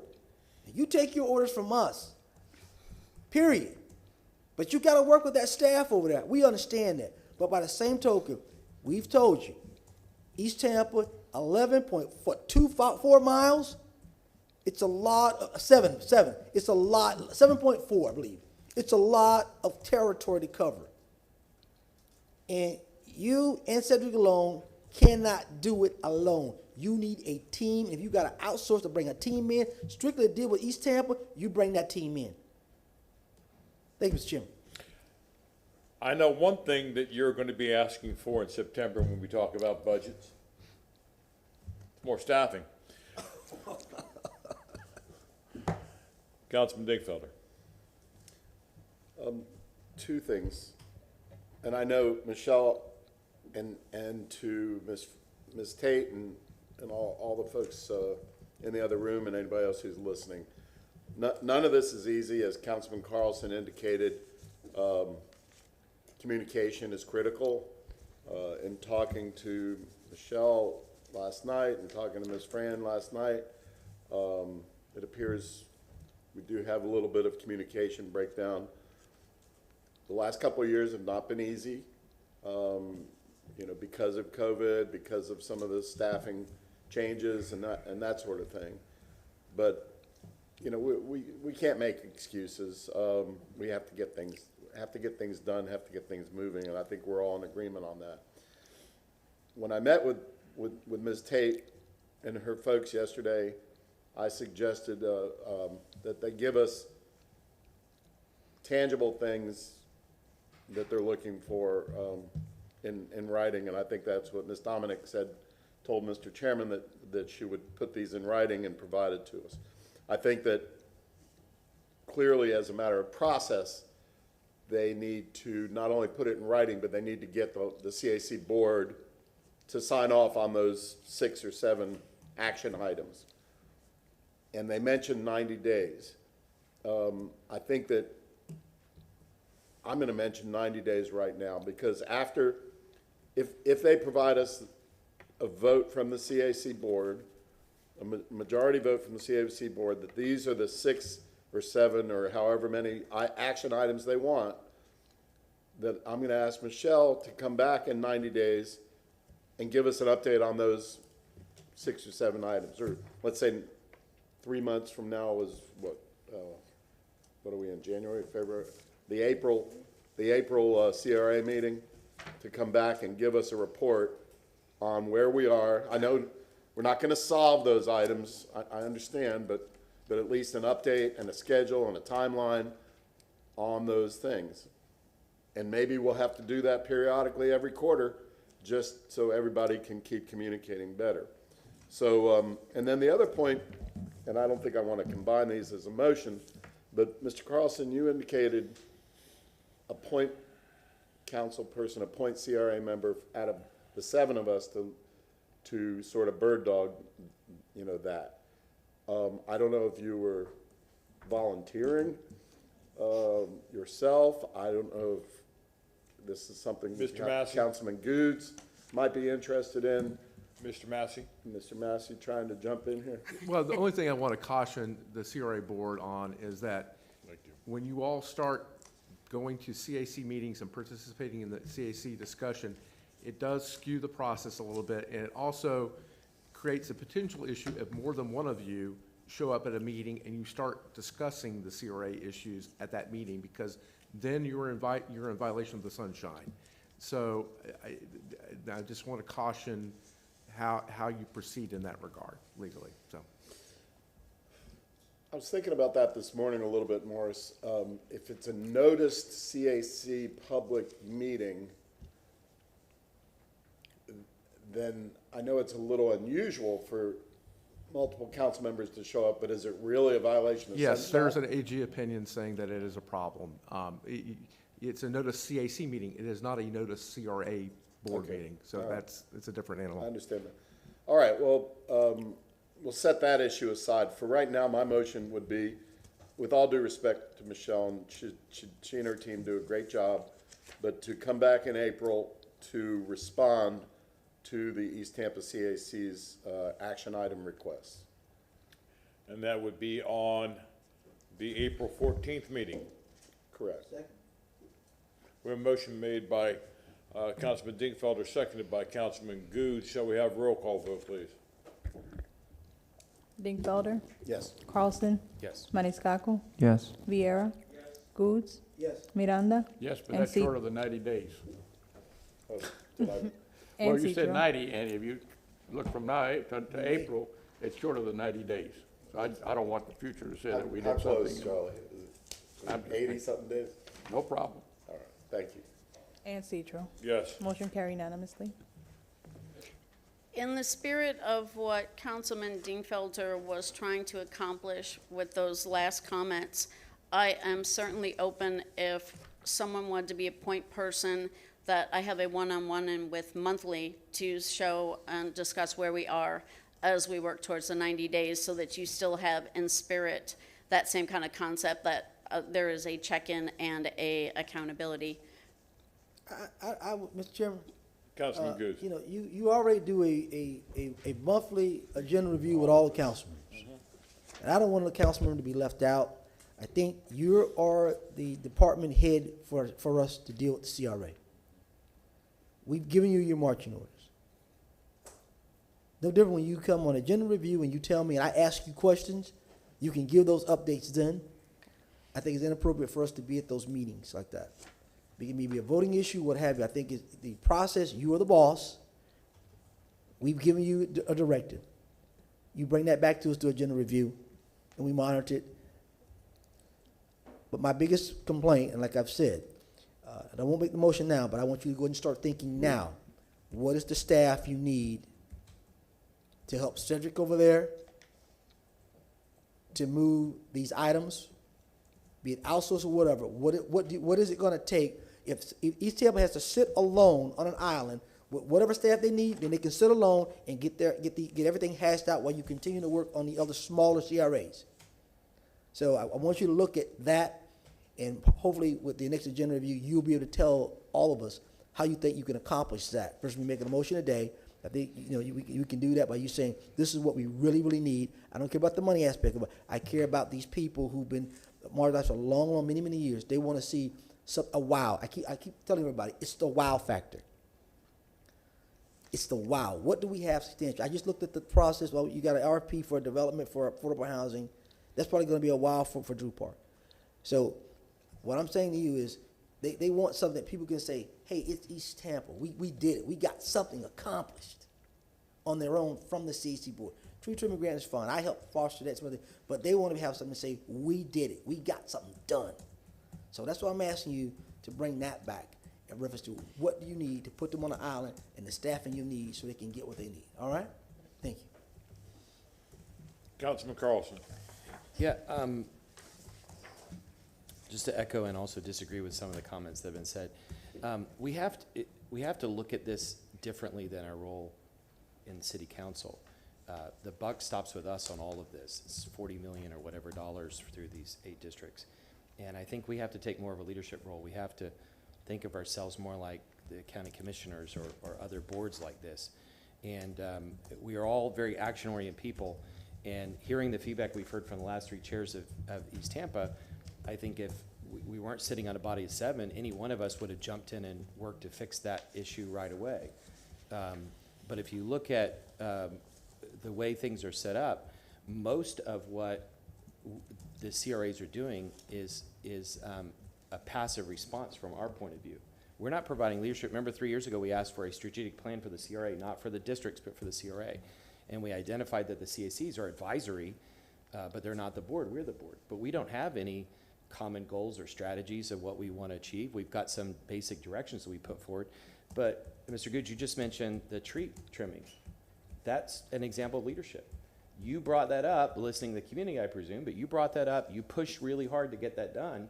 But that's an example of one of us getting directly involved in something. And it's not saying anything bad about staff, but if one of us sat in, and there's nothing wrong with one of us sitting in a meeting.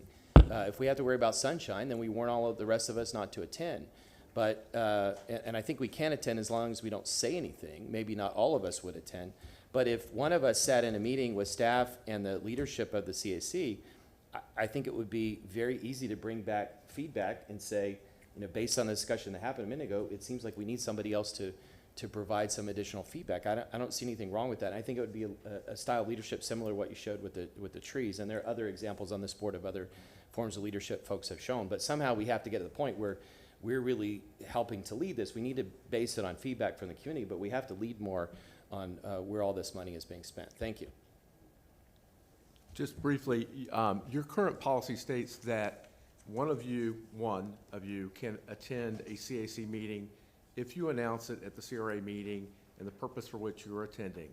So if you all want to have one designated person sit in on the East Tampa CAC meetings for a period of time to help, you know, with the communication issues and working on a direction with Ms. Van Loan, I don't see an issue with that. The issue becomes if it's more than one of you that start attending the CAC meetings and start participating in the CAC meetings, then that becomes an issue, so. Mr. Carlson. More so follow up to that.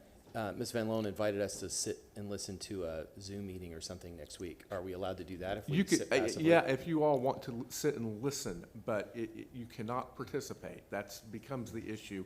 When you all start interacting, which I know you will want, you know, that's the natural inclination. You want to help and you want to help be problem solvers in connection with these various issues. That becomes the issue when you start. And by the way, I'm not volunteering to do anything. There are other people whose district this covers, but I think there all of public us notice? all of us get frustrated listening. Yes, to- and we can make sure that all of you have the link to the meeting on Tuesday night. Is there a public notice, Michelle, or no? Yeah, it was publicly noticed as a special call CAC meeting, and Eva sent that out. And again, we can make sure you have that link to that meeting, as all our meetings have that virtual component. All right, I'll Mr. Carlson, I'll sit in on the meeting. I'll get Debbie to put it on the calendar. Michelle, have Cedric send it to the office, and I'll sit in and I'll go to the meeting. It's next Tuesday? Tuesday at 6 p.m. All right, it's publicly noticed. I'll go sit in on the meeting. And the only other suggestion, and this is just a suggestion maybe, and you may want to wait till after you get the update from Ms. Van Loan in April. You know, this CRA board could have a specially called meeting or workshop that deals with East Tampa issues solely, and that could be a focus if you all wanted to do that in the future, so that the board as a whole, because you all eventually have to make decisions as a board, you could focus in solely on East Tampa and not any of the other CRA issues. That's just a suggestion for future consideration. So. All right, that's something to consider. If I may make a comment, I've attended CRA meetings before, CAC meetings. I always leave before any motions are voted on or made. That way it is not swaying my opinion when I sit here. I like to sit during public comments, hear about comments and concerns, but once the agenda starts and there's any motions that need to be made, I leave. And that's consistent with your policy as well. Thank you very much, Mr. Massey, for backing me up on that. Any other comments or questions to Ms. Van Loan on this item? Okay, Ms. Van Loan. I am going to bring Mr. McCray back up just to be able to finish his monthly report. And he has some exciting news and announcements along some of the lines of what you've been talking about.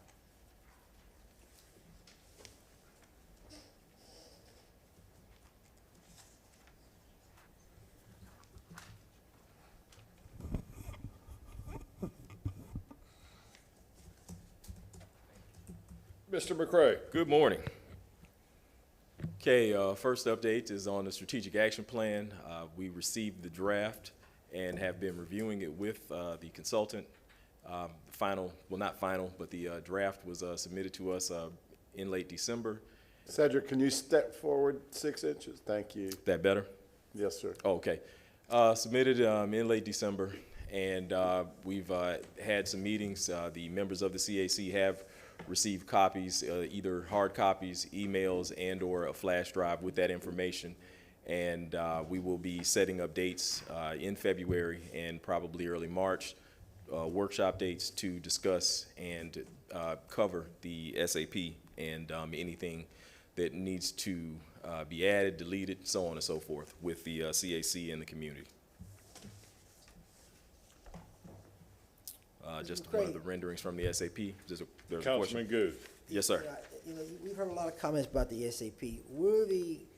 Before the final draft is submitted to this body, will the CAC have another opportunity to review or have any questions in reference to the plan?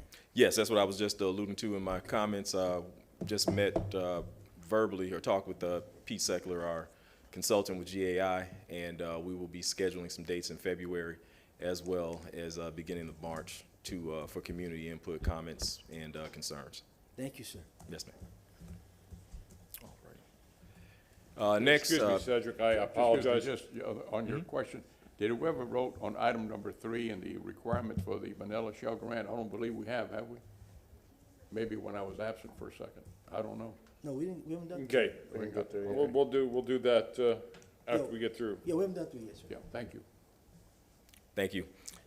Next, just a couple of events that we've had in East Tampa, somewhat monumental. Several of the CRA board members attended the groundbreaking for the Skills Center, and they are redoing the old, I believe it's a Stardust skating rink. It's a little bit before my time, Councilman Goods. But just wanted to Hey. just wanted to highlight that. That's some good-looking guys there. Yes, very sharp. Next, the CAC and the CRA board approved funding for the Center for Economic Development Community Cleanup on December 11th, and these were just some photos that were taken during that time. I know that Councilman Goods was in attendance, and so was Dingfelder, yes, Councilman Dingfelder, and Kelly as well.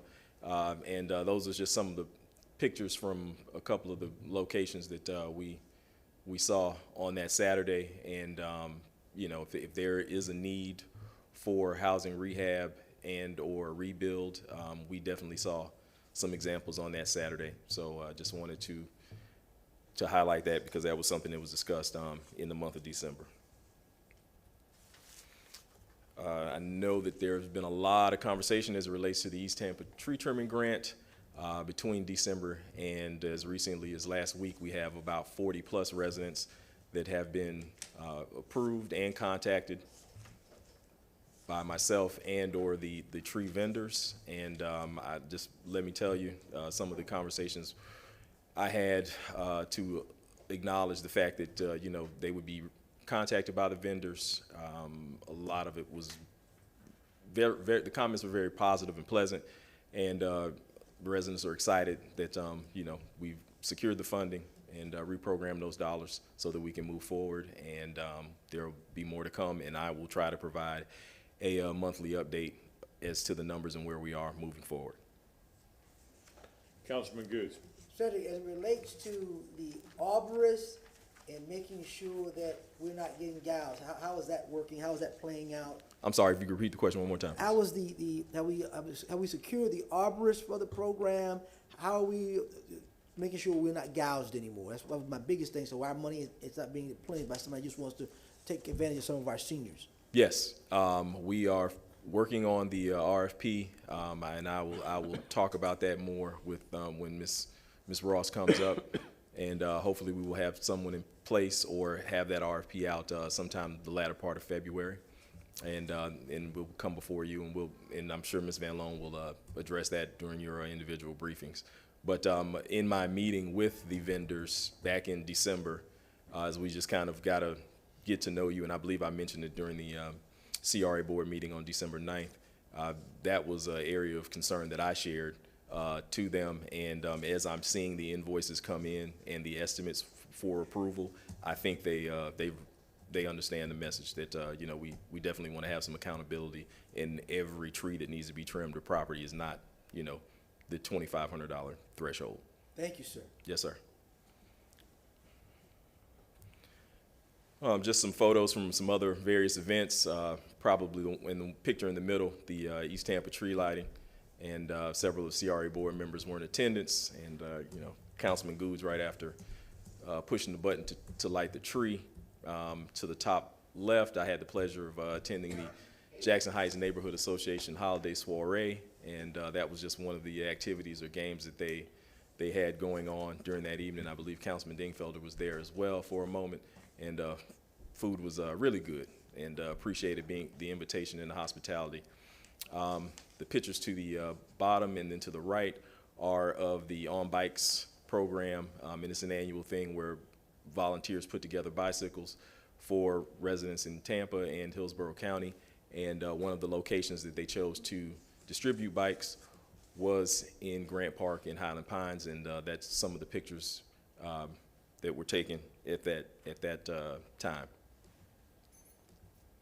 Mr. Citro, Councilman Goods. you know, we had a great time that night, Mr. Dingfelder, didn't we? Holiday? We had a great time that Yeah, it night. was You know, my commitment during the campaign was I wanted to put at least 2 trees in our area of East Tampa because we never had tree lightings. True tree lightings. We've had a program, we used to have a young each year, I can't think of her name right now, used to put on every year young and COVID, but I wanted to make sure that we were able to light up 2 areas and to light up ML King with 3 trees the first year. When they said it couldn't be done, we got it done. They said it couldn't be done. Got it done. Not what you can't do, what you can do. And finally, we were able to go and get it on 34th Street. The hub of the East Piece in there, and to see the kids. And you remember, Mr. Dingfelder, Mr. Citro, a young lady, a little child, couldn't find her parents. Yeah. Couldn't find her parents. And we asked whose child was, and the staff was able to identify that child right away, get her to her parents.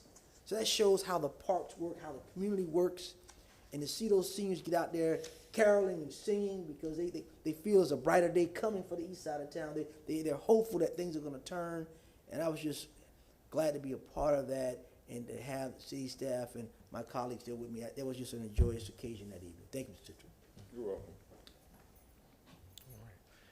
And next, as I shared with one of the neighborhoods that I spoke with earlier this week, we have heard the outcry and the request from the community, and we have just hired Ms. Vanessa Ross. Her first day was on January 10th, and she's standing here to my right. I will allow her to just introduce herself briefly, but as you can see on the screen, her area of experience is neighborhood development and dealing with community development block grants and just overall grant experience. So we're really excited to have Ms. Ross join us, and it's Vanessa with an A, not with an E. So I just want to make sure, because I sent some emails earlier this week that went to the wrong Vanessa. So just wanted to acknowledge that, and acknowledge Ms. Ross at this time. Thank you.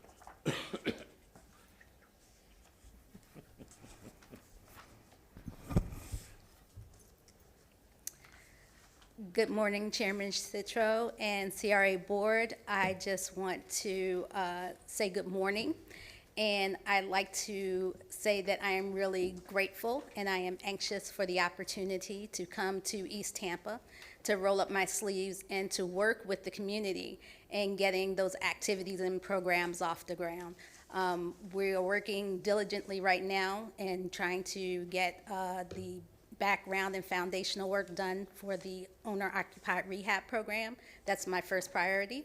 And I really look forward to being held accountable to those things that not only our CAC is looking forward to, but our CRA board is too. So I just wanted to say thank you, and I do look forward to the opportunity to serve in East Tampa.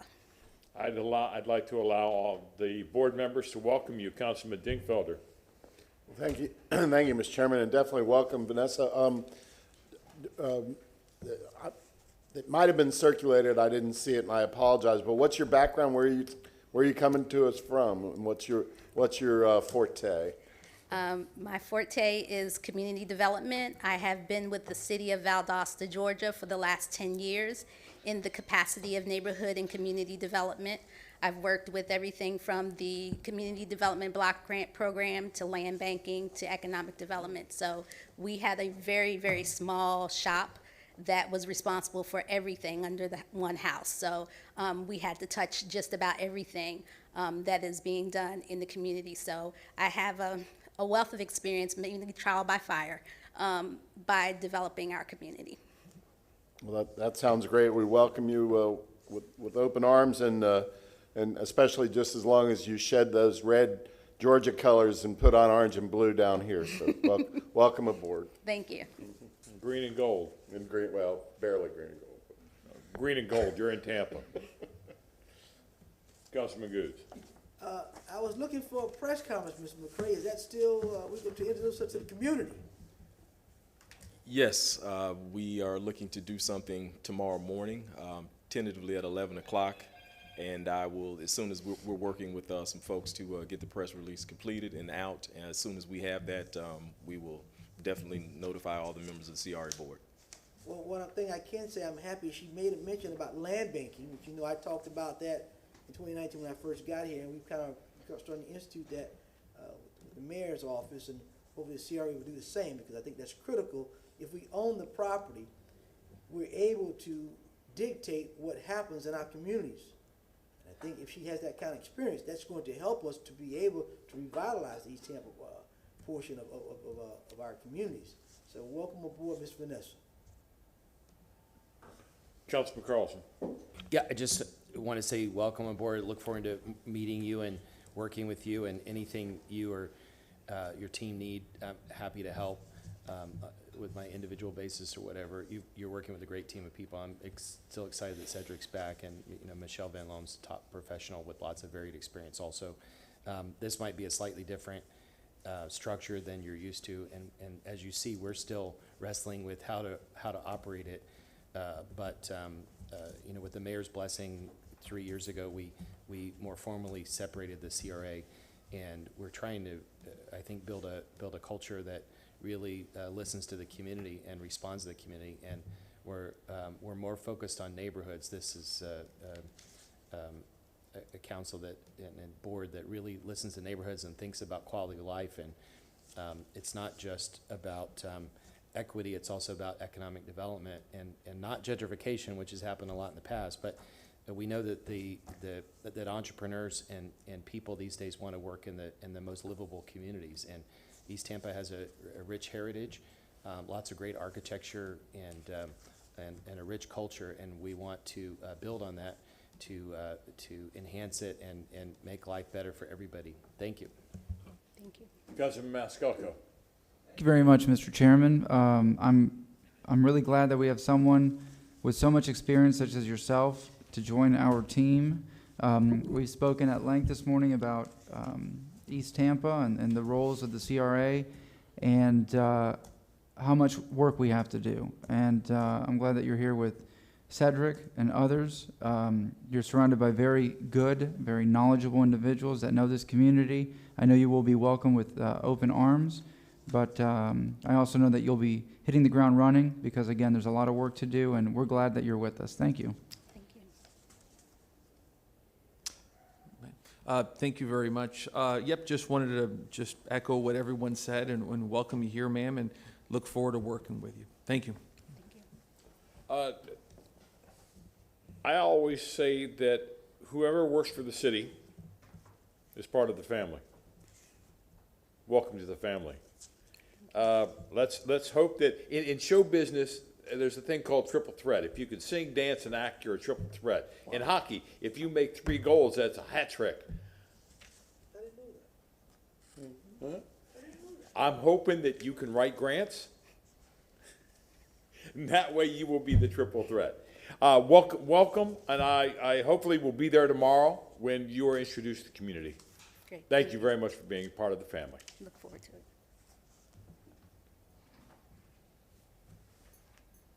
Okay, and the last thing, board members, is the just the monthly update of meetings that we have in East Tampa, subcommittee meetings, and a partnership as well as the CAC. Any comments or questions, Cedric? Councilman Goods. Hang in there, Cedric. Yes, sir. Hang in there. You know, you've been here a long time. You know the ropes. You know what we're dealing with. Yes, sir. I know you can handle the rah-rah, but you know, it's a lot of work that gotta be done, so I know you can calm Ms. Tate and them down in the board, and let them know that there are brighter days to come. We just gotta get through the weeds a little bit. We're gonna get there, and I know we can get there with you, and you'll be able to work with them to get what we gotta get going. You know, we've got a board here that's really enthused about making things change over in East Tampa, and we want the best, and we want to get the best and the brightest over there, and what do we got to do to make that happen? I think this board is going to do that to give you the support you need, because I know you need help over there. I've been there, I've seen it, and we know you need help. That's why we've told Michelle to look at some other options, but we know you need help, and hopefully we can get the cavalry to help you and help that community over there. But thank you so much. Thank you. I appreciate your support. Councilman Carlson. Just following up on something Chair mentioned a minute ago, again, with the collaboration but separate walls of these organizations, if there's a press conference, any kind of press conference for the CRA, it really should be scheduled around the chair. The chair is the star of the show, and maybe Michelle Van Loan and whoever else is there, whoever we're introducing. We've already had our conversations. But it has to be, I haven't been to a press conference of the CRA, but if we have them, it needs to be around the CRA. And the city may be a partner that we're working with, and we want to make sure we highlight the city. But what we found, especially in the conversations this morning, is that word's not getting out about what the CRA is and isn't doing. And so we need to make sure that it's built around telling the story of the CRA, and that which is distinct from the city. Thank you. Point taken. Thank you. Going back to Councilman Goode. One last thing. I know we've asked several years now about that communication with Mr. Carlson. I'm hoping that person, I'm hoping Ms. Van Loan can answer that question for this board. We did have this conversation around the CRA, because I'm the one that asked for the press conference and relate to our housing person to be introduced to the city and this community. So I'm hopeful. I hope she'll give us an update on this hire for our communications person, because you're right. That communication person should be dealing with CRA business and put out. We shouldn't have to go through Mr. Smith. We should have a communication person to put out what we need to put out, and maybe collaborate with Mr. Smith over there. But I'm looking forward to her telling them, when is that person, so this board can know. I know you're wondering, when is that person going to be hired to be able to communicate to the public what we're doing and how we're going to get that message out. So hopefully she'll tell us in a few minutes. I'm curious to know. And if there's no other comments or questions, I'd like to agree with you. I'm seeing Facebook posts for police department, fire department, just about every solid waste department. I'm seeing what every department in the city, but I'm not seeing anything for CRA. So, all right, thank you, Cedric. Thank you. Ms. Van Loan, where are we going to go now? Can we go back to number 3? Yes, and right before then, I do want to say that the East Tampa CRA has hired 3 people in the past 7 months. And yes, we advertised. And the communications person right now, HR contacted me this morning. They just have a couple of questions, and they're almost complete with their review. And that person will get through our reviews and interviews within the next week or 2. I'm just waiting for the results back from the background tests on our CRA manager for downtown, which was also advertised. And if we can get it by Monday, they will give 2 weeks' notice and start on February 7th. And I didn't hear if Cedric mentioned it, but the second economic development specialist starts February 7th. Fantastic. And so you will have all those names and updates. I've just been waiting for the big one with the CRA manager. And so we do have all of that. And understanding the importance of East Tampa, of all the positions we just hired, we filled East Tampa first.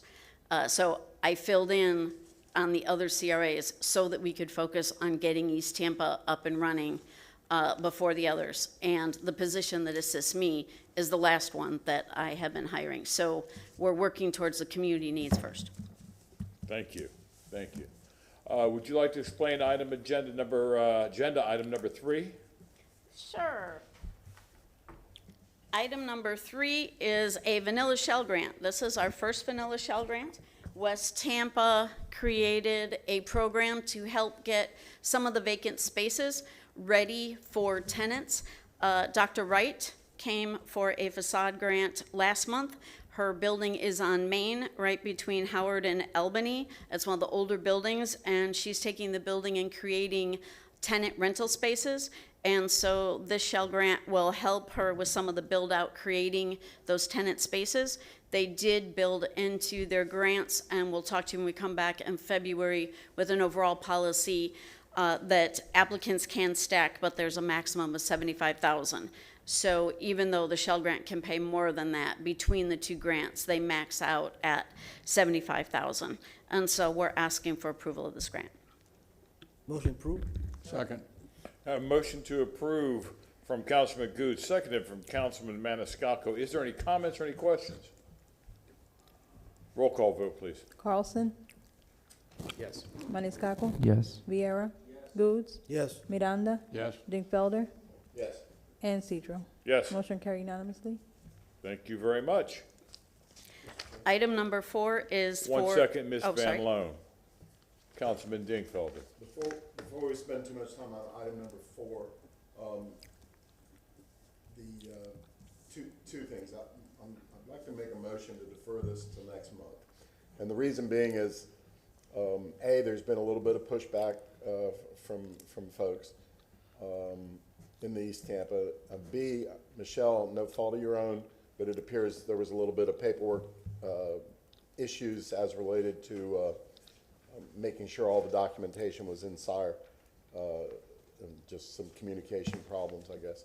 So between those two, and the third would be give yourself a little chance when you go over to East Tampa next Tuesday to chat about this item and explain, you know, what you explained to us, or to each one of us individually, you know, about that this is not a new item, et cetera, but I think a little more communication back to the CAC on this before we vote on it. The CAC did vote on it. I understand. Okay. I understand, but we're still getting a little pushback. So unless there's a matter of life or death or something in terms of this 60,000, which I kind of doubt, I'd like to defer this item till next month. We have a motion made by Councilman Dingfelder, seconded by Councilman Maniscalco. Roll call vote, please. Maniscalco. Yes. Viera. Yes. Goods. Yes. Miranda. Yes. Dingfelder. Yes. Carlson. Yes. And Cedro. Yes. Motion carried unanimously. Thank you, Mr. Chair. In the meantime, again, if any of you have questions on any of the items, there is the description of all the additional services, and that has been provided over the past several months to CAC. We will go over it again, but the details are there of what the costs were for and what services. So again, if anyone has any questions, please reach out. Comments, questions? Thank you. Please proceed. Item number 5 is for downtown. This is a reduction in a cost when we did the loan last summer to fund the new large improvements at the convention center. The costs for the loan were less than expected, and so this is 90,000 and change that is coming back to the neighborhood infrastructure that was not needed for the loan costs. Do we need motions on this? Yes, please. Yes, we have a motion made by Councilman Maniscalco, seconded by Councilman Goods. All in favor? Excuse me, roll call vote. Viera. Yes. Goods. Yes. Miranda. Yes. Dingfelder. Yes. Carlson. Yes. Maniscalco. Yes. And Cedro. Yes. Motion carried unanimously. Item number 6 is a reprogramming from EBOR. Same concept. Once the final scope of the construction contract was arrived at, there was $42,000 left over from what they had programmed, and they are reprogramming that money back into their other budget items. Second. A motion made by Councilman Miranda, seconded by Councilman Dingfelder. Roll call vote. Goods. Yes. Miranda. Yes. Dingfelder. Yes. Carlson. Yes. Maniscalco. Viera. And Cedro. Yes. Motion carried unanimously. Item number 7, the East Tampa CAC voted to reprogram $700,000 from one of those neighborhood infrastructure street line items to put towards funding the tree trimming grant into FY22. I have to admit, when I first saw tree trimming, I was thinking, and then I saw 700,000. I was thinking that's a lot of money for Christmas trees, but and then I realized we were talking about something else. I have a motion from Councilman Miranda, Second. seconded from Councilman Goods. Roll call vote. Dingfelder? Yes. Miranda? Carlson? Yes. Maniscalco? Viera? Goods? Yes. And Citro. Yes. Motion carried unanimously. Item number 8 is to reprogram money in downtown into the land assemblage project for $1.2 million. Second. Motion made by Councilman Miranda, seconded by Councilman Goods. Roll call vote. Carlson? Yes. Dingfelder? Yes. Maniscalco? Viera? Goods? Yes. Miranda? And Citro. Yes. Motion carried unanimously. Item number 9 is for the aforementioned Youth Leadership Academy. It is a 2-year contract. It's about $67,000 each year.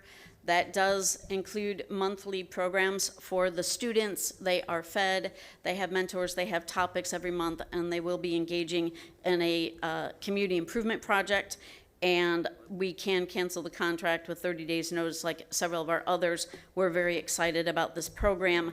When we first put the money in the budget, we were just ballparking it. And so this is the extra money to enable to have you all approve that contract at your February 3rd council meeting. Second.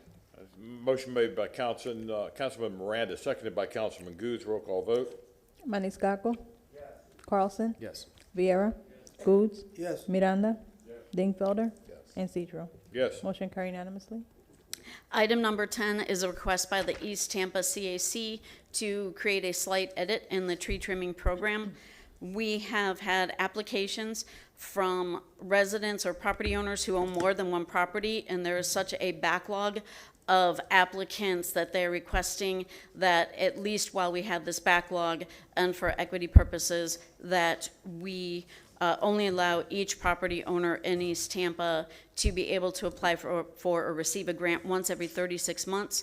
Once we can make it through, if we need to adjust that to a shorter time period in the future, we can always do that. Although I agree with it, I would propose passing it. I think 3 years would have been better than 36 months.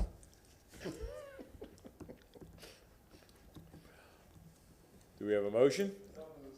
Motion made by Councilman Maniscalco, seconded by Councilman Goods. Roll call vote, please. Viera? Maniscalco? Goods? Yes. Miranda? Yes. Dingfelder? Yes. Carlson? Yes. And Citro. Yes. Motion carried unanimously. Item number 11. Ms. Oh, sorry. Van Loan, please, 1 second. Councilman Carlson. Thank you, sir. Just a quick question. Do you anticipate that the tree trimming program is going to be an ongoing budget forever, or is there a certain point at which we'll finish most homes and then we'll do this every 5 or 10 years? Hopefully with an older canopy, the growth is not super quick like you see with some of the smaller plants or younger plants. But I would say that would be up to the CRA board and the CAC. Originally, you'd have to ask our champion of the program what his original intention was, besides trying to meet this very great need in a large area with a very heavy oak tree canopy. Thank you. Councilman Goods.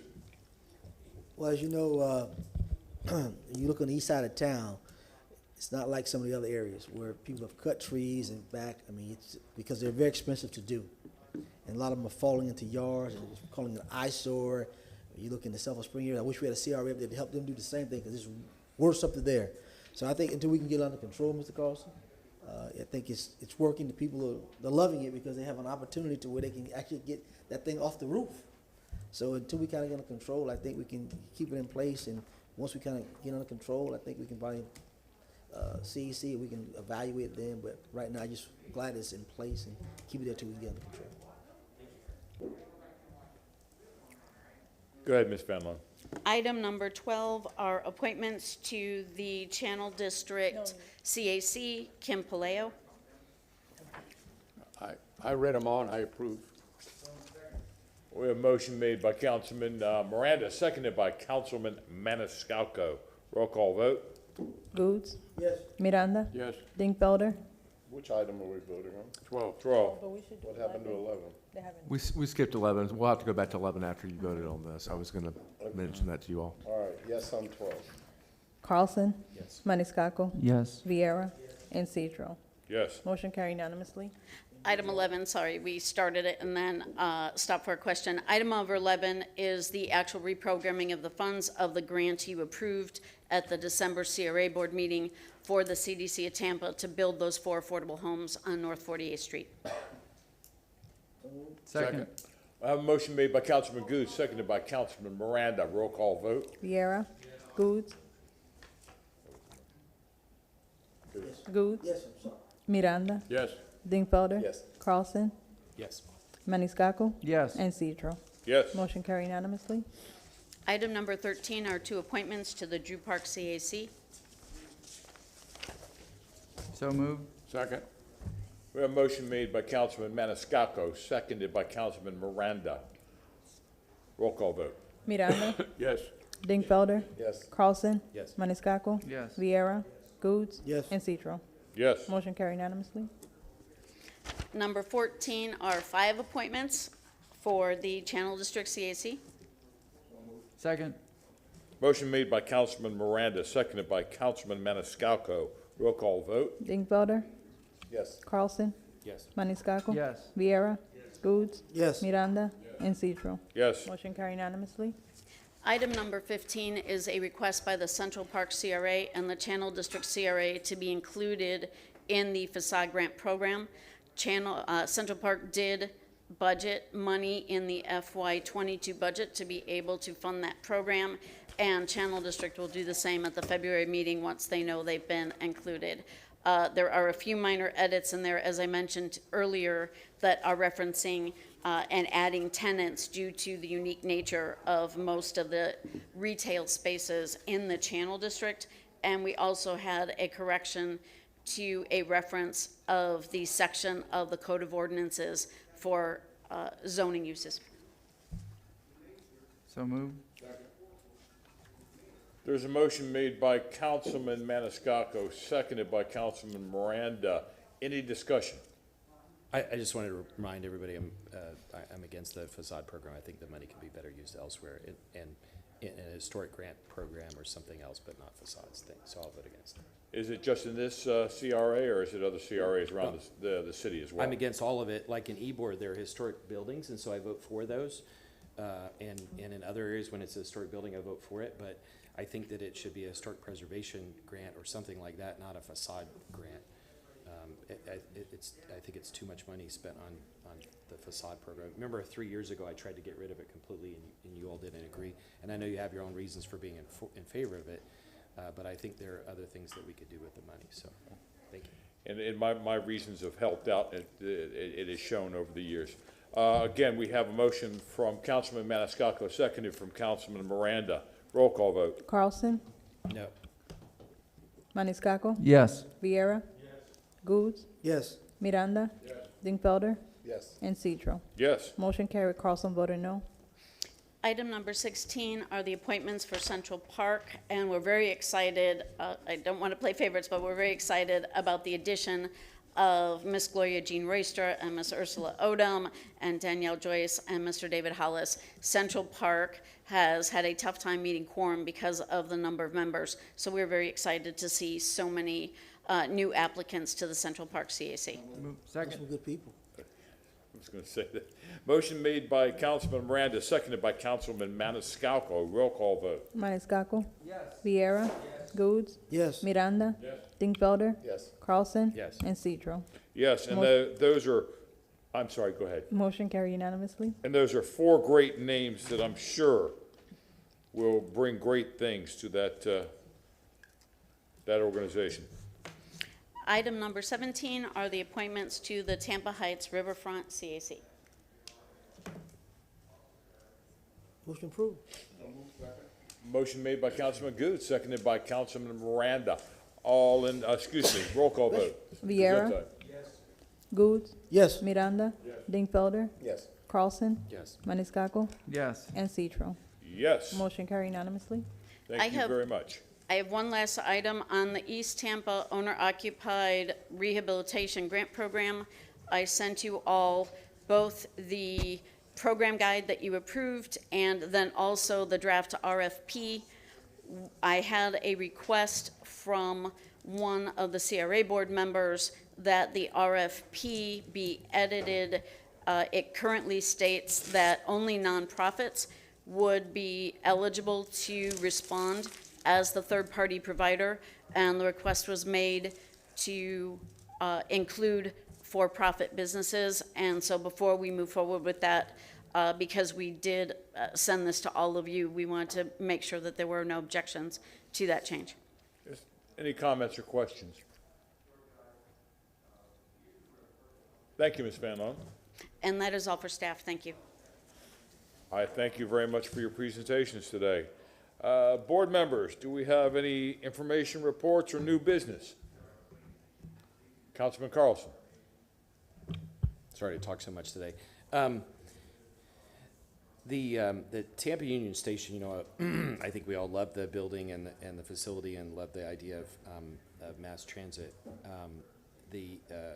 And also, if you see the money that flows through from the CRA to different projects, even when a project is requiring upgrading city property, like city sidewalks or city roads, the city and CRA will typically funnel the money through the developer and reimburse them for the upgrades, because developers typically can, or third parties can typically save money and time over what the rates the city can get. When the city puts out an RFP, I'm told by several departments that the rates end up being higher than what developers would pay sometime.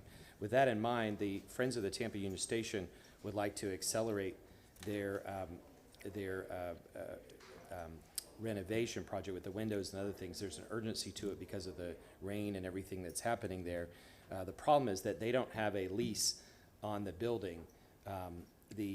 Hillsborough County has worked out a deal with them on the baggage area where they've got a lease, a short-term lease just on the baggage area, and that has enabled them to receive Hillsborough County grants. So with that in mind, I'd like to make a motion to request that the CRA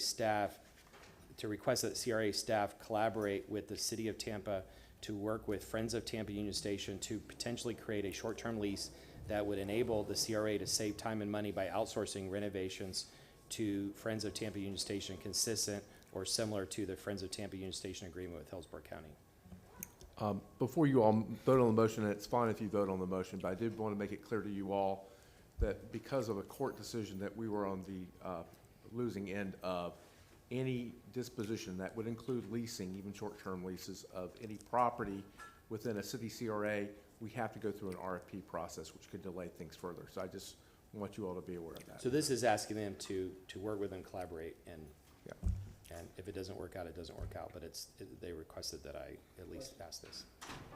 Councilman Goods. I'm a little misunderstanding what the two conversations were. He would like, I think the motion on the floor is that for you all to ask CRA staff to collaborate with city staff to see if there could be a lease, maybe a short-term lease of Union Station negotiated with the Friends of Tampa Union Station for the purpose of those folks renovating the Union Station building primarily. That the issue that I just want to make sure that you all are aware of, and that could be a problem with this, is that any property, whether it's owned by the city or by the CRA, any city-owned property that's located within a community development area, we are required by law to put out an RFP before we enter any sort of lease or disposition of the property. And so that we have to go through that step if we're going to do that. So I just wanted to make sure you all were legally aware of that legal requirement. So. I just added, if you don't mind, I just added a few more words at the end just to say following standard legal guidelines, and so. I'm all right with what Mr. Carlson just said, as long as it's beat out to the public with an RFP. So, Councilman Goods. So, Mr. Massey, the point of the RFP, so if you're saying that, that means not only Friends of Tampa, anybody could ask for a lease and can knock the Friends of Tampa out the box, correct, sir? Well, No. I mean, you would probably make sure that the RFP is drafted in sort of a way that it is very express as to the purpose of it. So you would be for the rehabbing, for short term. So the number of parties that might be interested in responding would be limited. But yes, another party could theoretically respond to it, and we'd have to consider that. Okay. There's a motion made by Councilman Carlson, Second. seconded by Councilman Dingfelder. Roll call vote. Goods, Yes. Miranda, Yes, with the caveat that as long as it meets all the requirements of the process. Dingfelder, Yes. Carlson, Yes. Maniscalco, Yes. Viera, and Citro. Yes. Motion carried unanimously. Mr. Chair, follow up on that. A second thing is that, remember, we had passed a motion a year or so ago to potentially, to look into the possibility of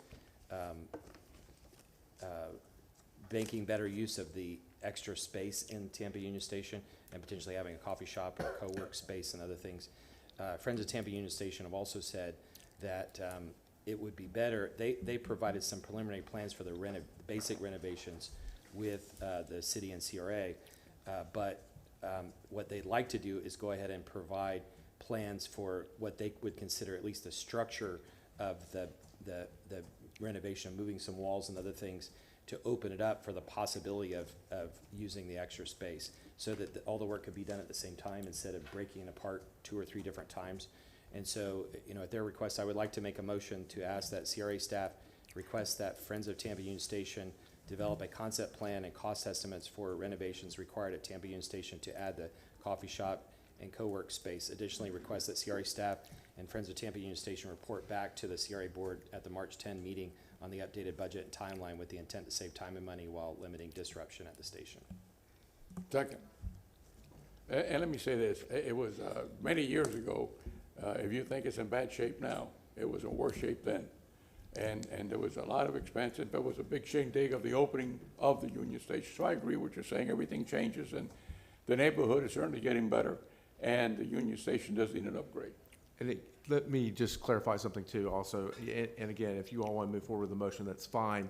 Really, this is about the CRA's participation, which would primarily be financial perhaps, in the renovation of the building.